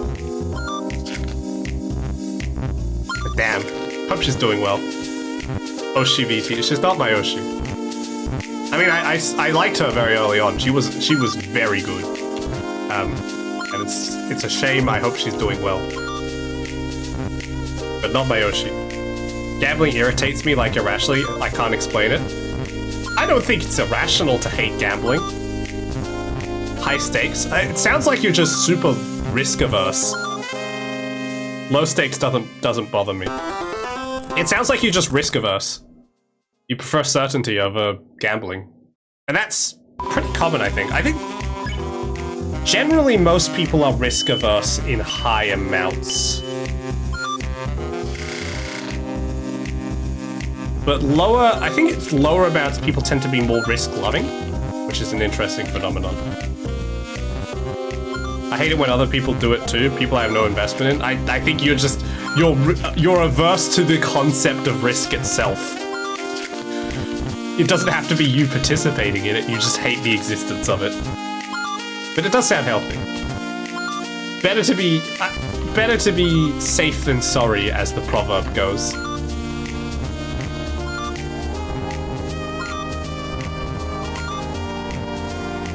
I messed up again! It's alright, I'll recoup my losses. Every time I find myself in a gambling situation, I like going all in on a single bet. Okay, everyone is risk averse except for that guy.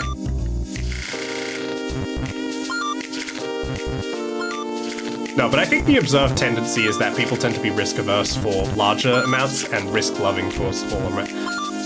No, it wasn't that. I think it was about losses versus gains. I don't know, it's been too long. I don't remember shit. Unless it's life betting, then it loops back to being fine for me. I just think I have personal hatred of wasting money. That's fair enough. Holy shit, Clover Undertale!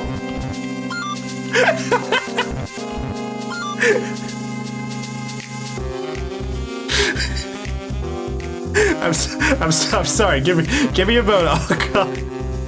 I'll say hi properly in a second. Holy shit!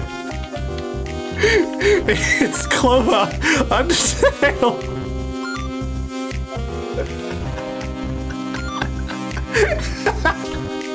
Well, hello, Clover. Welcome to the stream. I hope you're doing well. Technically, you never lose in Russian roulette. I think dying still counts as losing. By the rule of the game, you've lost, whether you cared or not. At least that's what everyone tells me every time I get reminded of the game.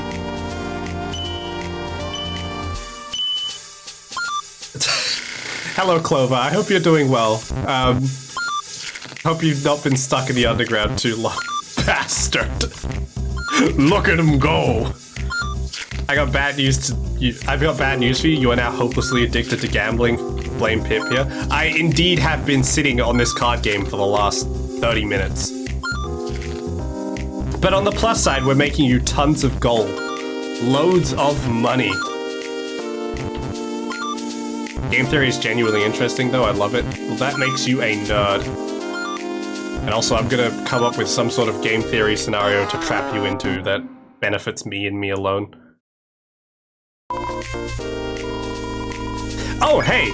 No, this isn't game theory. No, damn it. Is it game theory? Waltz, do you know the Monty Hall problem? I think that is game theory, that one. Money, I like money. We all like money. We are earning money here. Wow. If viewers are bitches, that makes you a bitch. Aha. Specifically you. I'm sure the rest of you are fine. I'm just referring to Waltz. Monty Hall, I've heard the name, but I don't know anything about it. Okay, I'm gonna give you a puzzle, okay? That's just probably probability mathematics. I think it also fits into the umbrella of game theory, if I recall correctly from my research on Wikipedia. Okay. Waltz, we have a game show for you. We have 3 doors. Behind one of the doors is a car. Behind the other 2 are goats. And I'm assuming here that you like a car more than you like goats. Anyway. You get to pick a door, and whatever is on the other side of that door, pick the one that wasn't removed. Well, hang on, we haven't gone there yet. Whatever's on the other side of that door, he knows. He knows the story, okay. Well, do you swap your choice or not? Do you swap your choice or not?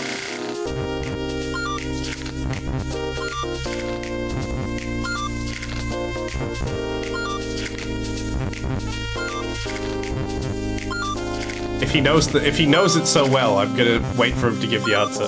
You swap it, yeah, it's a fun exercise on probability. It's a fun exercise on bullshit, I hate it. I know it's mathematically correct, I still think it sucks. Why does it make sense? I hate that it makes sense. It shouldn't make sense. Evil. Maths is evil. Let's go back to the Dark Ages where I can accuse you of being a witch.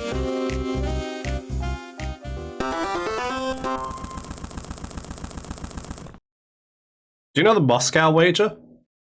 No, it's the St. Petersburg wager, not the Moscow wager. I personally just take the goat that was revealed. I'm that risk averse. I don't think you get to pick the goat that's revealed. And also, like, first of all, I don't think you get to pick the goat that's revealed. And second of all, you are guaranteed at least a goat. I don't think, at least in the original phrasing of that scenario, I don't think there is a permutation where you don't get at least a goat. You walk away with something.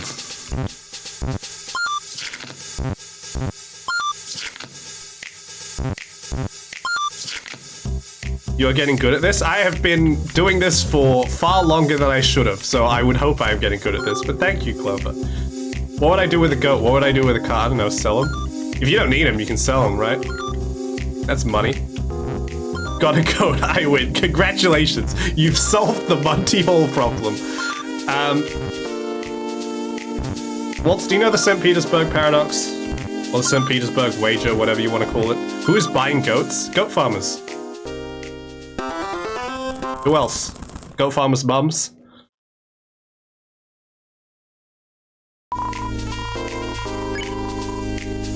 Nope, let's hear it. Okay. We play a game, right? We have... Where's my poker chip? We have a fair dice. My poker chip is my dice. I dropped it on the table so you could hear it. It didn't make a loud enough noise. I'm gonna do it again. There. That's a fair dice. Heads. Two-sided dice, yes. 50-50 chance. Heads, I give you $1. Tails, the game ends. If you get heads, I give you $1, and also the game keeps going. And this goes on for as many rounds as until we get a tails. I heard NBA and other sports clubs also have goats. There you go, you can sell them to the NBA. So the game keeps lasting as long as you get a heads on every I was gonna say roll, on every spin of the coin. And as soon as you get a tails, the game ends and you get paid out for however many heads you got. So if you get like 50 heads in a row, you get $50. And then if you get a tails on the 51st one, game ends, you get $50. The paradox, making sense so far? Excellent. The paradox is, what is a fair amount of money to pay to play this game? I've also failed my game, by the way. I don't think this is even game theory. This is like behavioral stuff. This is psychology.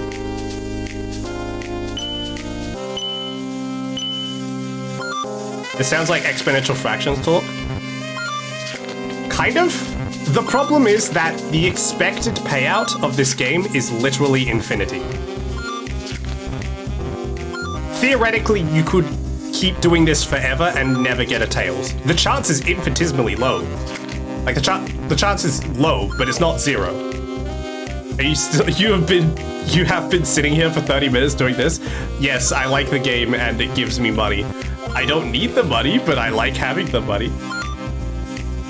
Theoretical payout, but not expected. 50 cents at my code.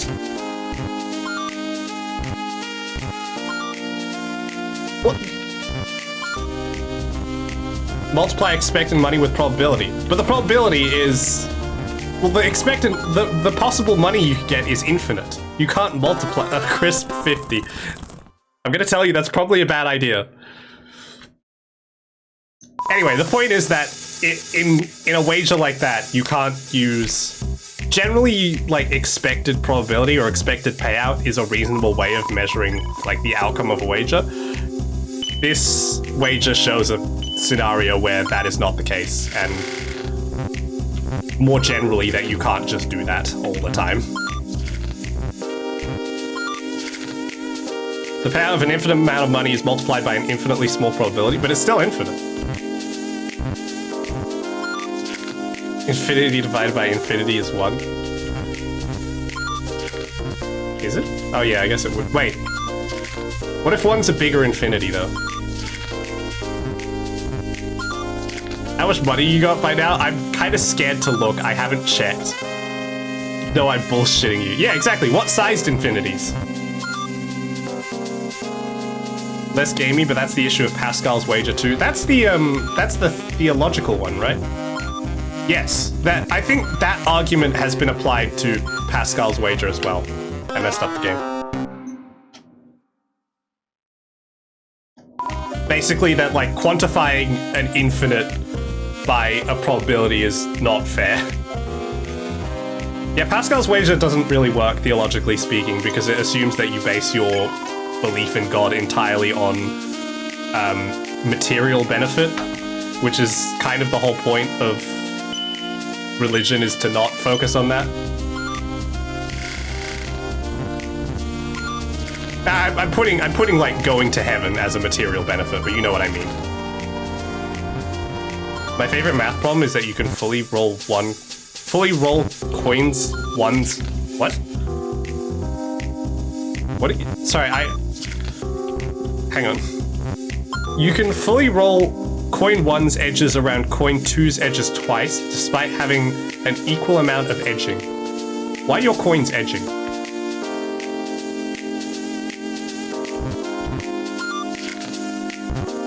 I make the bet that if God exists, the lack of conclusive evidence of his... That's an interesting way of looking at it. That's fair, I think. Pascal's wager doesn't scare me. Yeah. I mean, I think there's a lot of debate to be had about Pascal's wager being, like, sound. How many routes have you done? I did the true pacifist route. We finished that on Tuesday night. And now we are going for flawed pacifist route, where you do pacifist all the way up until the end. It's time for Nietzsche. It's time to philosophize. I was thinking of another thing relating to Pascal's wager, but I can't remember what it is anymore. Anyway, point is maths, numbers, words.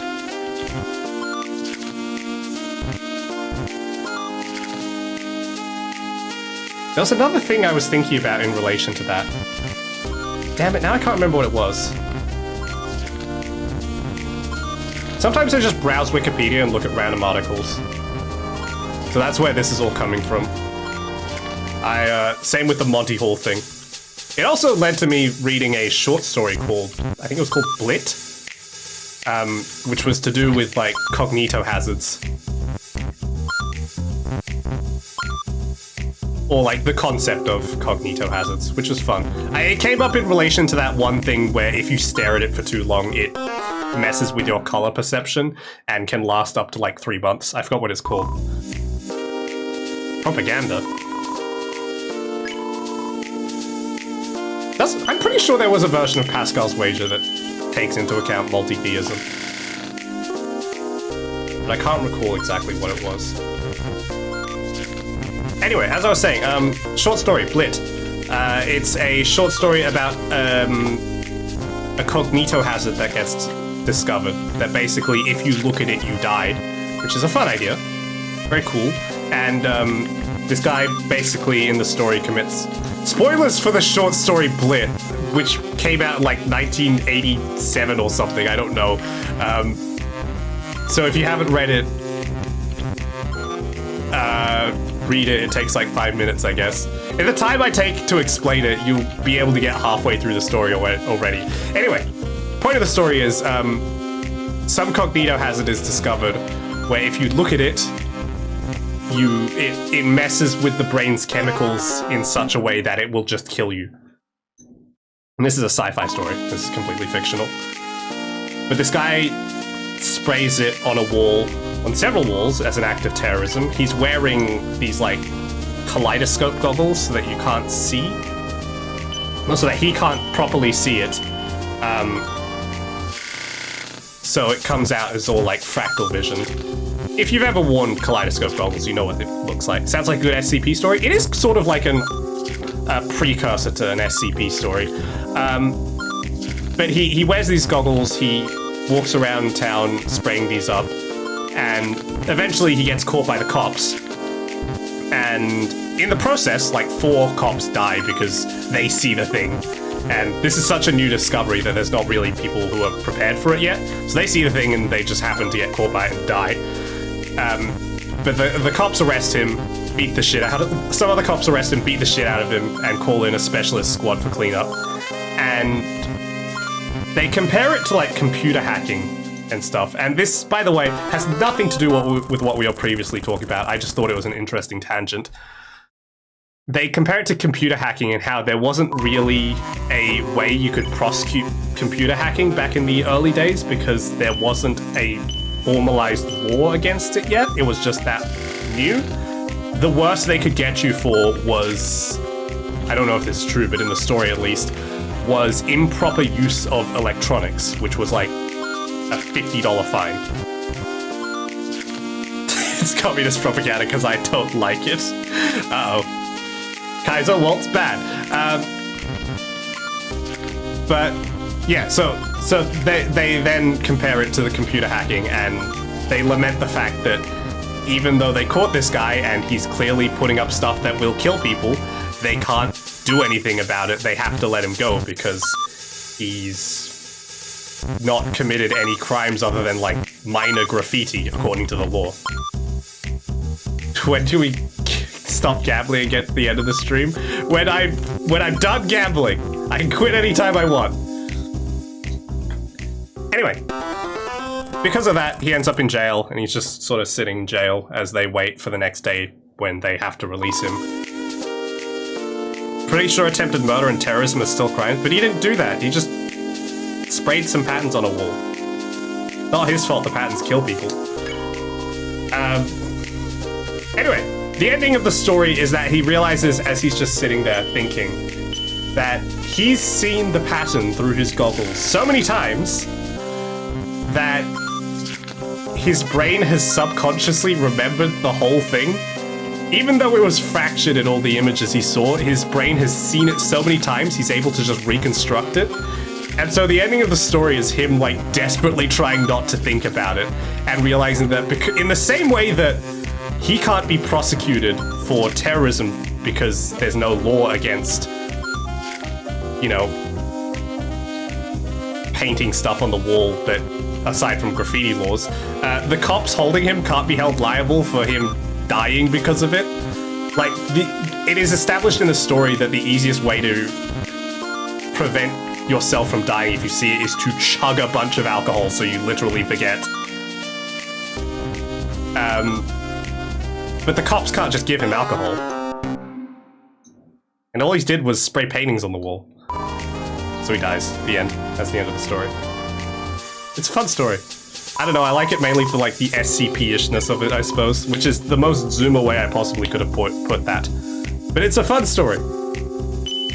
I do not think that's how the law works. It was back in the 1980s, probably, I don't know.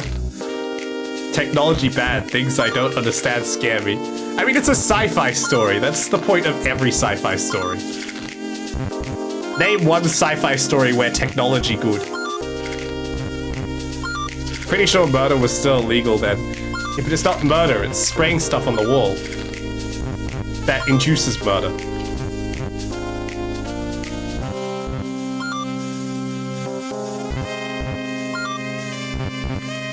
They should just make a game of this. Dune? Is technology good in Dune? I haven't read Dune. All I know is it has Timothée Chalamet in it. And every time he kills me in Call of Duty, I get mad. I've never read Dune, I just assumed I would look cultured if I said it. I'm pretty sure Dune is about how technology bad as well. I'm not sure. I've also never read Dune, I just know there's spice, and swords, and big worms in the dunes. Dune. Alright, I'll stop after this one. I promise. You can't arrest him. It's the 16th century. It's the 15th century. We don't have firearms laws yet, so it's not illegal to kill people with guns. But he didn't make them look at it. It's the Hitman school of killing people. You know, the Agent 47 of technically I didn't murder him because all I did was set up that generator to explode if anyone touched it. Stream will be like this forever, yay. No, I actually will stop after this one. I'm kidding. It is getting late, but thank you, Clover Undertale Yellow, for following. Holy shit, I can't believe I'm being followed by the real Clover Undertale Yellow. I hope your time in the underground so far has been good and you don't decide to die. If you set up a shock... Yeah, no. No. Do you know what that action... No, Kaiser, you say that. No. I'm sure you mean this on purpose, but that is... Actually, I'm gonna let you say it. I know you have to be referencing it. They stood in front of the bullet. That is it. That is legitimately the excuse used in X media franchise that I want Kaiser to say instead of me. Also, I only have 620 gold. I didn't even get that much gold. All that winning, and we didn't even break the 1,000 gold limit. Next time we stream this game, I'm playing until I get 1,000. I don't recall the media franchise, it's Saw. John Kramer legitimately believes he's never killed anyone. You were thinking of an actual legal case. I think I've actually heard of that one. John Kramer in Saw legitimately believes that he actually has never killed anyone. Farming monsters will work better, but that's less fun. We've been in there so long, I forgot what outside is like, and I forgot what I meant to be doing next.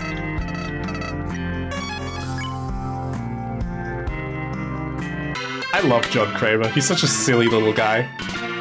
I think we're meant to talk to Starla. There we go. Gives an impossible puzzle. It's not impossible. That's like a big thing, is that his puzzles can't be impossible. Ever. Hello, Habeline. Good morning, Habeline. Bravo, Soul Riders. I assure you, Detective, your son is in a safe. Bravo, Saw Riders. Bravo, Saw. 10 out of 10. 10 out of 10. I love Saw. I've never watched a single Saw movie. I just think it's really funny. I should watch Saw. Genuinely seems quite terrifying, but at the same time, really, really funny when you start thinking about it.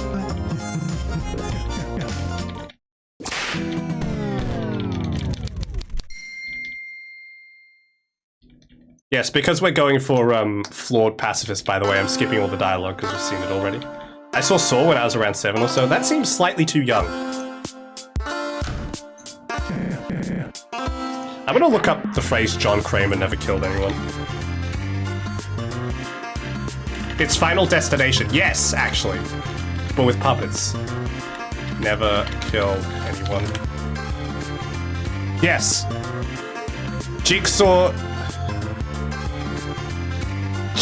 says he's never killed... Jigsaw never killed anyone. I forgot that his name was Jigsaw.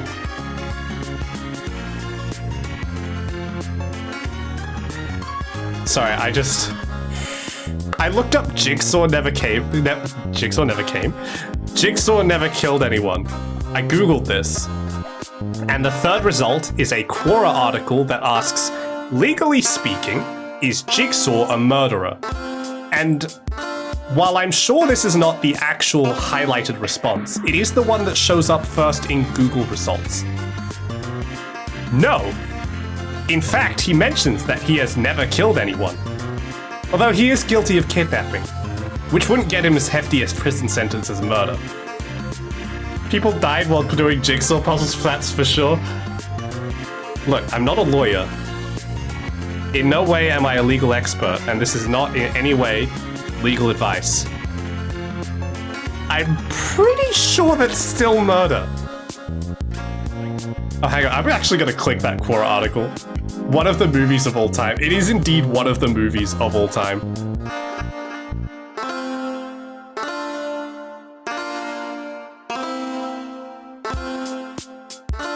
Okay, no, the first result that comes up, like the actual most popular answer or recommended answer is yes. Yes, he is.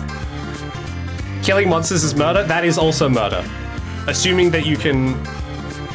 It depends. I think murder has to involve a person, and it depends on whether you legally classify monsters as people. Are they sentient? Yes. Would it be cruelty? Yes. Are they human under law? Kazuma Kiryu never killed anyone. He never killed anyone. Those were rubber bullets. Poaching. That's not murder, though. That's poaching. So, yeah, killing monsters might be counted as poaching if you count them as animals. Although they're not animals either. It's still illegal in some way. I just don't know what crime it would be. Definitely not legal. Ludonarrative dissonance. I like the music a lot. I'm glad you like the cowboy music. I'm gonna go back and look at Jigsaw. He seriously apparently says he never killed anyone. Again, I've not watched the movies, but I've never killed anyone. I've never murdered anyone. Sorry, I think he says specifically, I've never murdered anyone. Here we go. It's on the Wikipedia page for Jigsaw. John Kramer, also known as the Jigsaw Killer. Damn it. Why is the control F not working? Oh, it's because I mistyped murder. Okay, so in Saw 2, he says, I've never murdered anyone in my life. The decisions are up to them. Sure. Guess he's off scot-free. We can't book him. He's never killed anyone in his life. Never murdered anyone. They chose it. I love Saw. It seems so dumb. I love it. I missed. Oh, you missed that one. Try another. Literally Danganronpa. Well, no, Danganronpa, it was also real. Like, those people died. Me jumping into the Saw 2 jet pit. Do you know what we should play on stream? I should play the Saw video game. I don't know if there's, like, PC copies of that game. Good night, Soren. Thank you very much for coming along. Hope you had fun. Have a good night's sleep. Take care. But no one cared, so it's basically the same as them not dying. If a school child dies in a murder academy and no one's around to care for it, did they really die?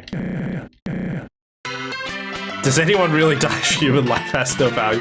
I think we are getting too deep into it. We should do a Saw watch along. I'm gonna actually look up the Saw video game. Saw game. Saw video game. Saw 2, Flesh and Blood. Can I buy it?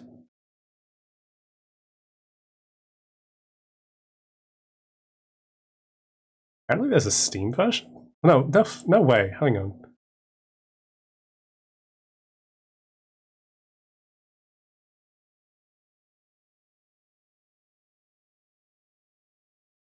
Okay, I think it was at one point on Steam, but then I guess they took it down.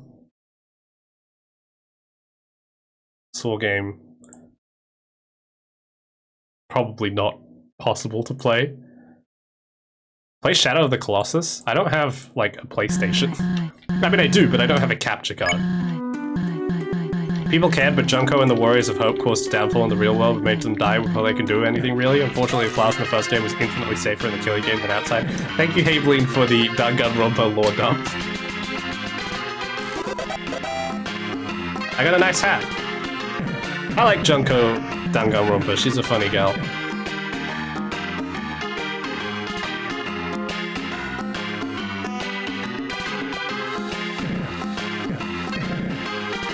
I don't remember what I meant to do here. It was literally a show, wasn't it? I think you might be thinking of one of the later games, which I'm pretty sure is literally a show. But no, the first one is real. They died. Everyone who dies in the first game dies in real life. Oops, I have hit Alt-Z again by accident. They die, but I'm pretty sure it's broadcast. Is it? Oh yeah, it's broadcast, but that's because she's an insane person. Wink. Aww. That's sad. Fujitaki's father was looking for him in UDG. That is depressing, don't tell me that!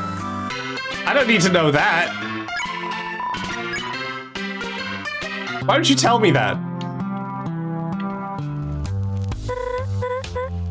Her name wasn't Junko. Not many people know this, but she's actually a Filipina.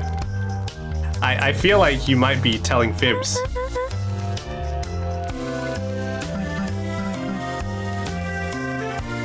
As was Asahina's little brother and Leon's cousin. Okay, but Asahina made it, so that's all okay. Leon didn't. Rip and piss. Shouldn't have tried to hook up with the idol and then get murdered. Have you seen the Disease X post? I don't know what you were talking about.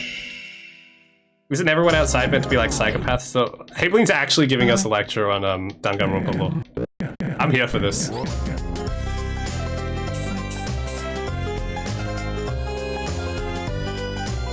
The Warriors of Hope are— wait, I thought the Warriors of Hope was— wait, I thought Hope was a good thing. Are the Warriors of Hope bad guys? Is that, like, the irony? I gotta win this on the first draw. We're Cowboys. Texas Ranger.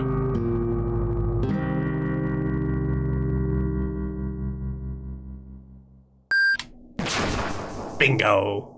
Blew him away.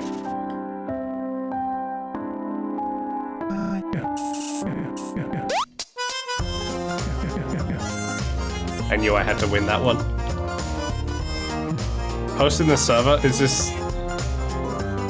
I'm concerned. You make me concerned.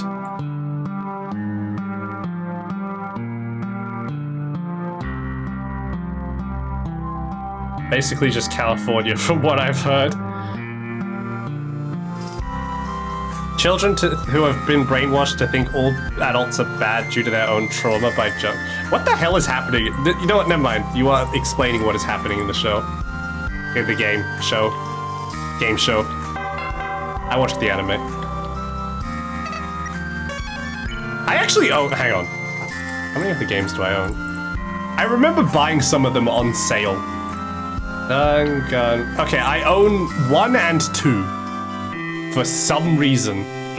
Oh my god, it's got Nagito Komaeda from Undertale in it. Nagito Komaeda in the video game. Oh, Starla.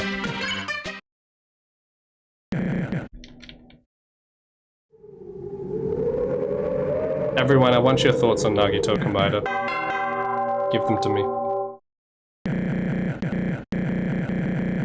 Komaeda from Tumblr, that's the one. What are your thoughts on him?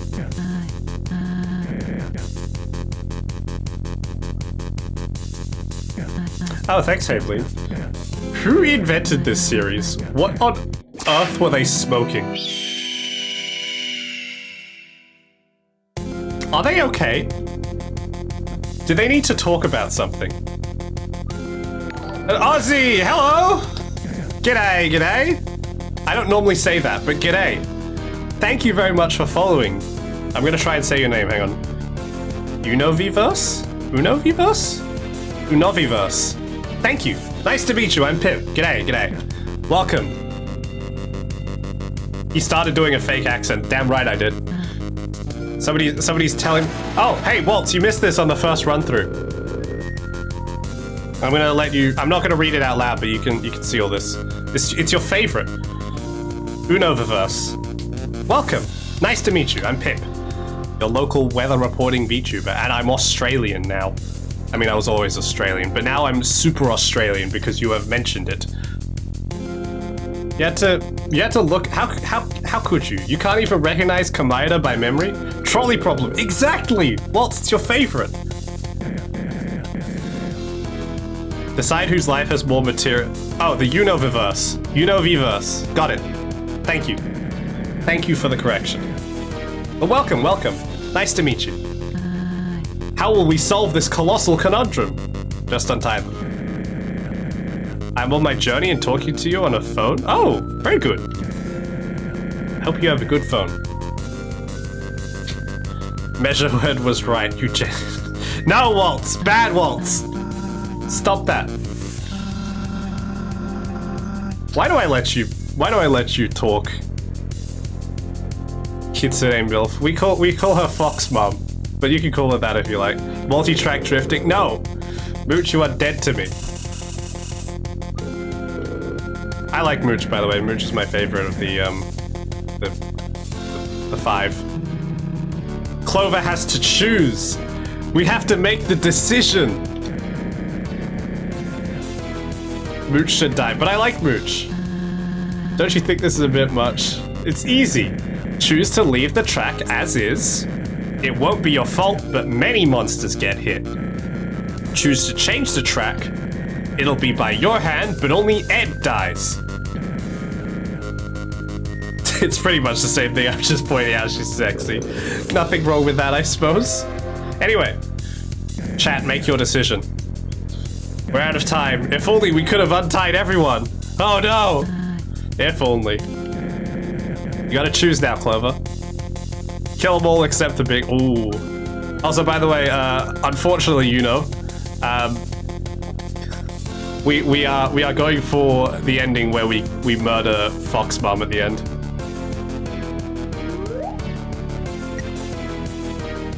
We have 30 seconds, guys. Who do we save? Who do we save? Save the plush material squirrel. Yeah, I like. Sorry, I like Mooch. Actually, that said, I killed Ed. No, I like Mooch too much. I killed Ed the first time as well, but I like Mooch too much. I can't take it. We gotta save everyone. I'm sorry, Ed. Goodbye. It's illegally murder, though, if North Star set it up. It is if I press the button, but if not, then I don't do it. I made my choice. I'm sorry, Ed.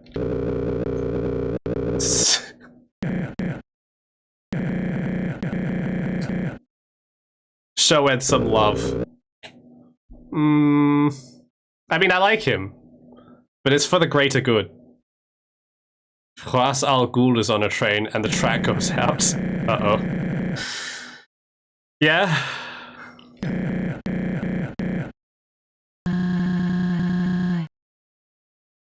And did I think I pronounced your name wrong again. No, it was Vverse. Okay, cool. Flawed pacifist could lead to a bunch of AUs, like where Starlo joins the guard. I haven't done flawed pacifist yet. That's our current trajectory. So I don't know how it actually ends. The endings we have done are pacifist only. That's it. I'm just leaving it there. You know what I'm talking about. Will Novans be like, yeah, it's fucking Tuesday, innit? Yeah, I'll chew your arms off, you daft cunt. Sorry, I don't normally swear.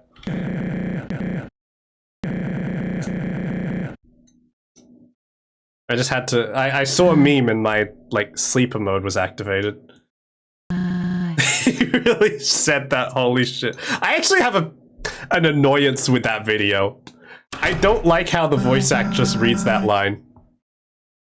She cuts off midway through saying "chew." I'm doing pacifist again, but done with some side quests. Oh, sweet! Have fun. No, don't tell me about what Starlo gets. We can't know. I mean, I'm sure he does get emotional damage, but we can't know.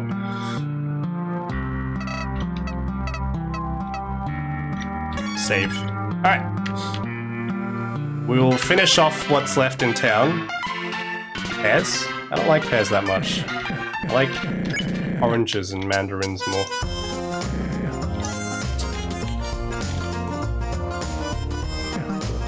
Skip. Dialogue, deputy, everyone's upset. Smooch the fox, babe. Is that an option?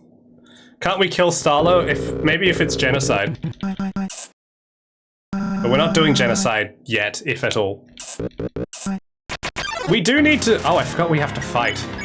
We do actually need to do the Ow.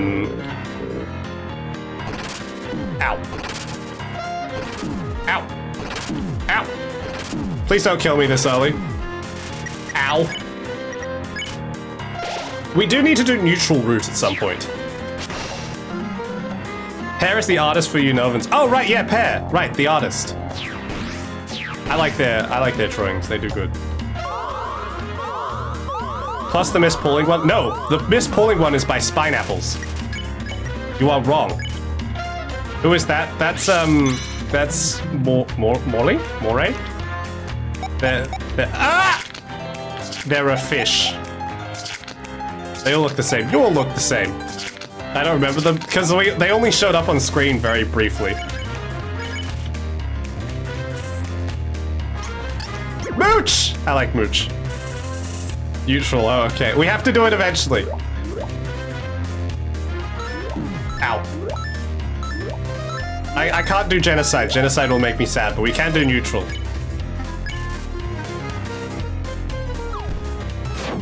No! Ah, I forgot about the crab! God, it's like playing Skullgirls again. Ow. Why am I carrying a flint ammo? That's not good. Possibly Undine's cousin, who knows? Undine? Undine? Undine. Thank you. Thank you. I really don't like the move attacks in this game. Like the ones where you have to move. I always feel like I run out of space. Moray's their name. Good animation. Don't be a baby, Philip. Don't be mean to Mooch. I like Mooch. No, I can't do the genocide run. It'll be mean.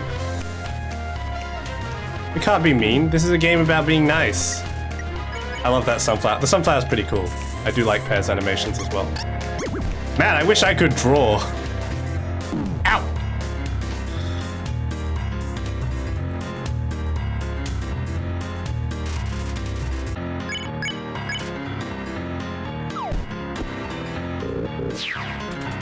Look, team attack.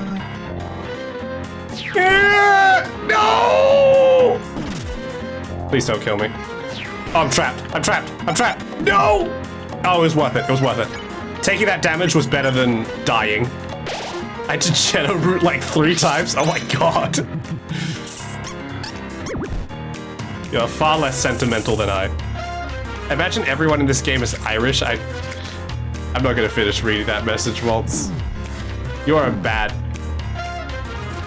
You are bad. I've had to use all my healing items on this. Oh, I forgot that that's the last one too. Shit, I wasted a candy corn. Ah, well.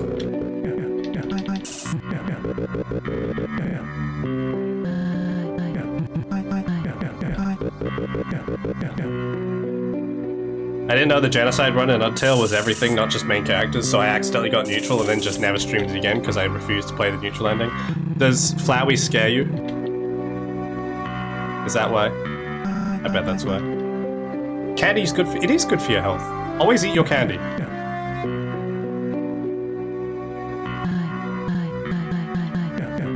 Bye everyone, bye Starlo. Don't be cocky. Am I wrong though? Bye Starlo. Alright. I need to buy more healing items. It's not like we have 620 gold. We are going to chug that root beer. I wanted to see my man. He's not here, sorry. Pink guy's not here. It's just this triangle. North Star's the worst. Hate that guy, right?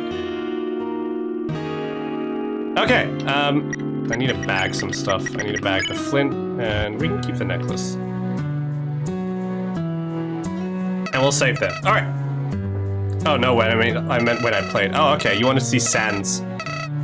Saints, you know he shows up in all the endings. You just don't fight him in anything except genocide, right? Also, he shows up throughout the entire game. That's like the whole thing. He's Sand Undertale. Sand Undertale. I want to fight with my man. Oh, okay. Sounds a bit abusive, but alright. You're gonna have a rad time. Indeed. He's not fun being nice. Okay. Well, we're gonna stop there. I love murder. I'm glad you all enjoyed. I need to go to bed and go pee. Sans visited the stream earlier. Indeed, he did, and I very much appreciate it. Thank you, San Undertale.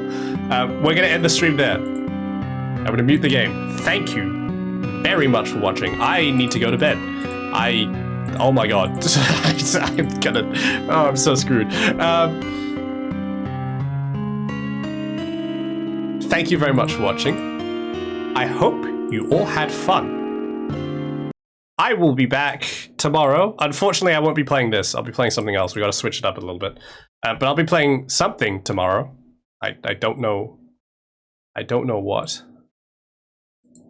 But we'll play something tomorrow. Maybe Signalis. Not Miku. Tomorrow! Is that how I pronounce it? Don't tell me I pronounce it like that. I need to go back and listen to my whole VOD today. I need to know what my voice sounds like. Okay. Anyway, we'll be back then, and I will play more video games. It won't be this video game, but it will be a video game. Thank you very much for watching. I hope you all had fun. Let's go raid... let's go raid a fellow Australian.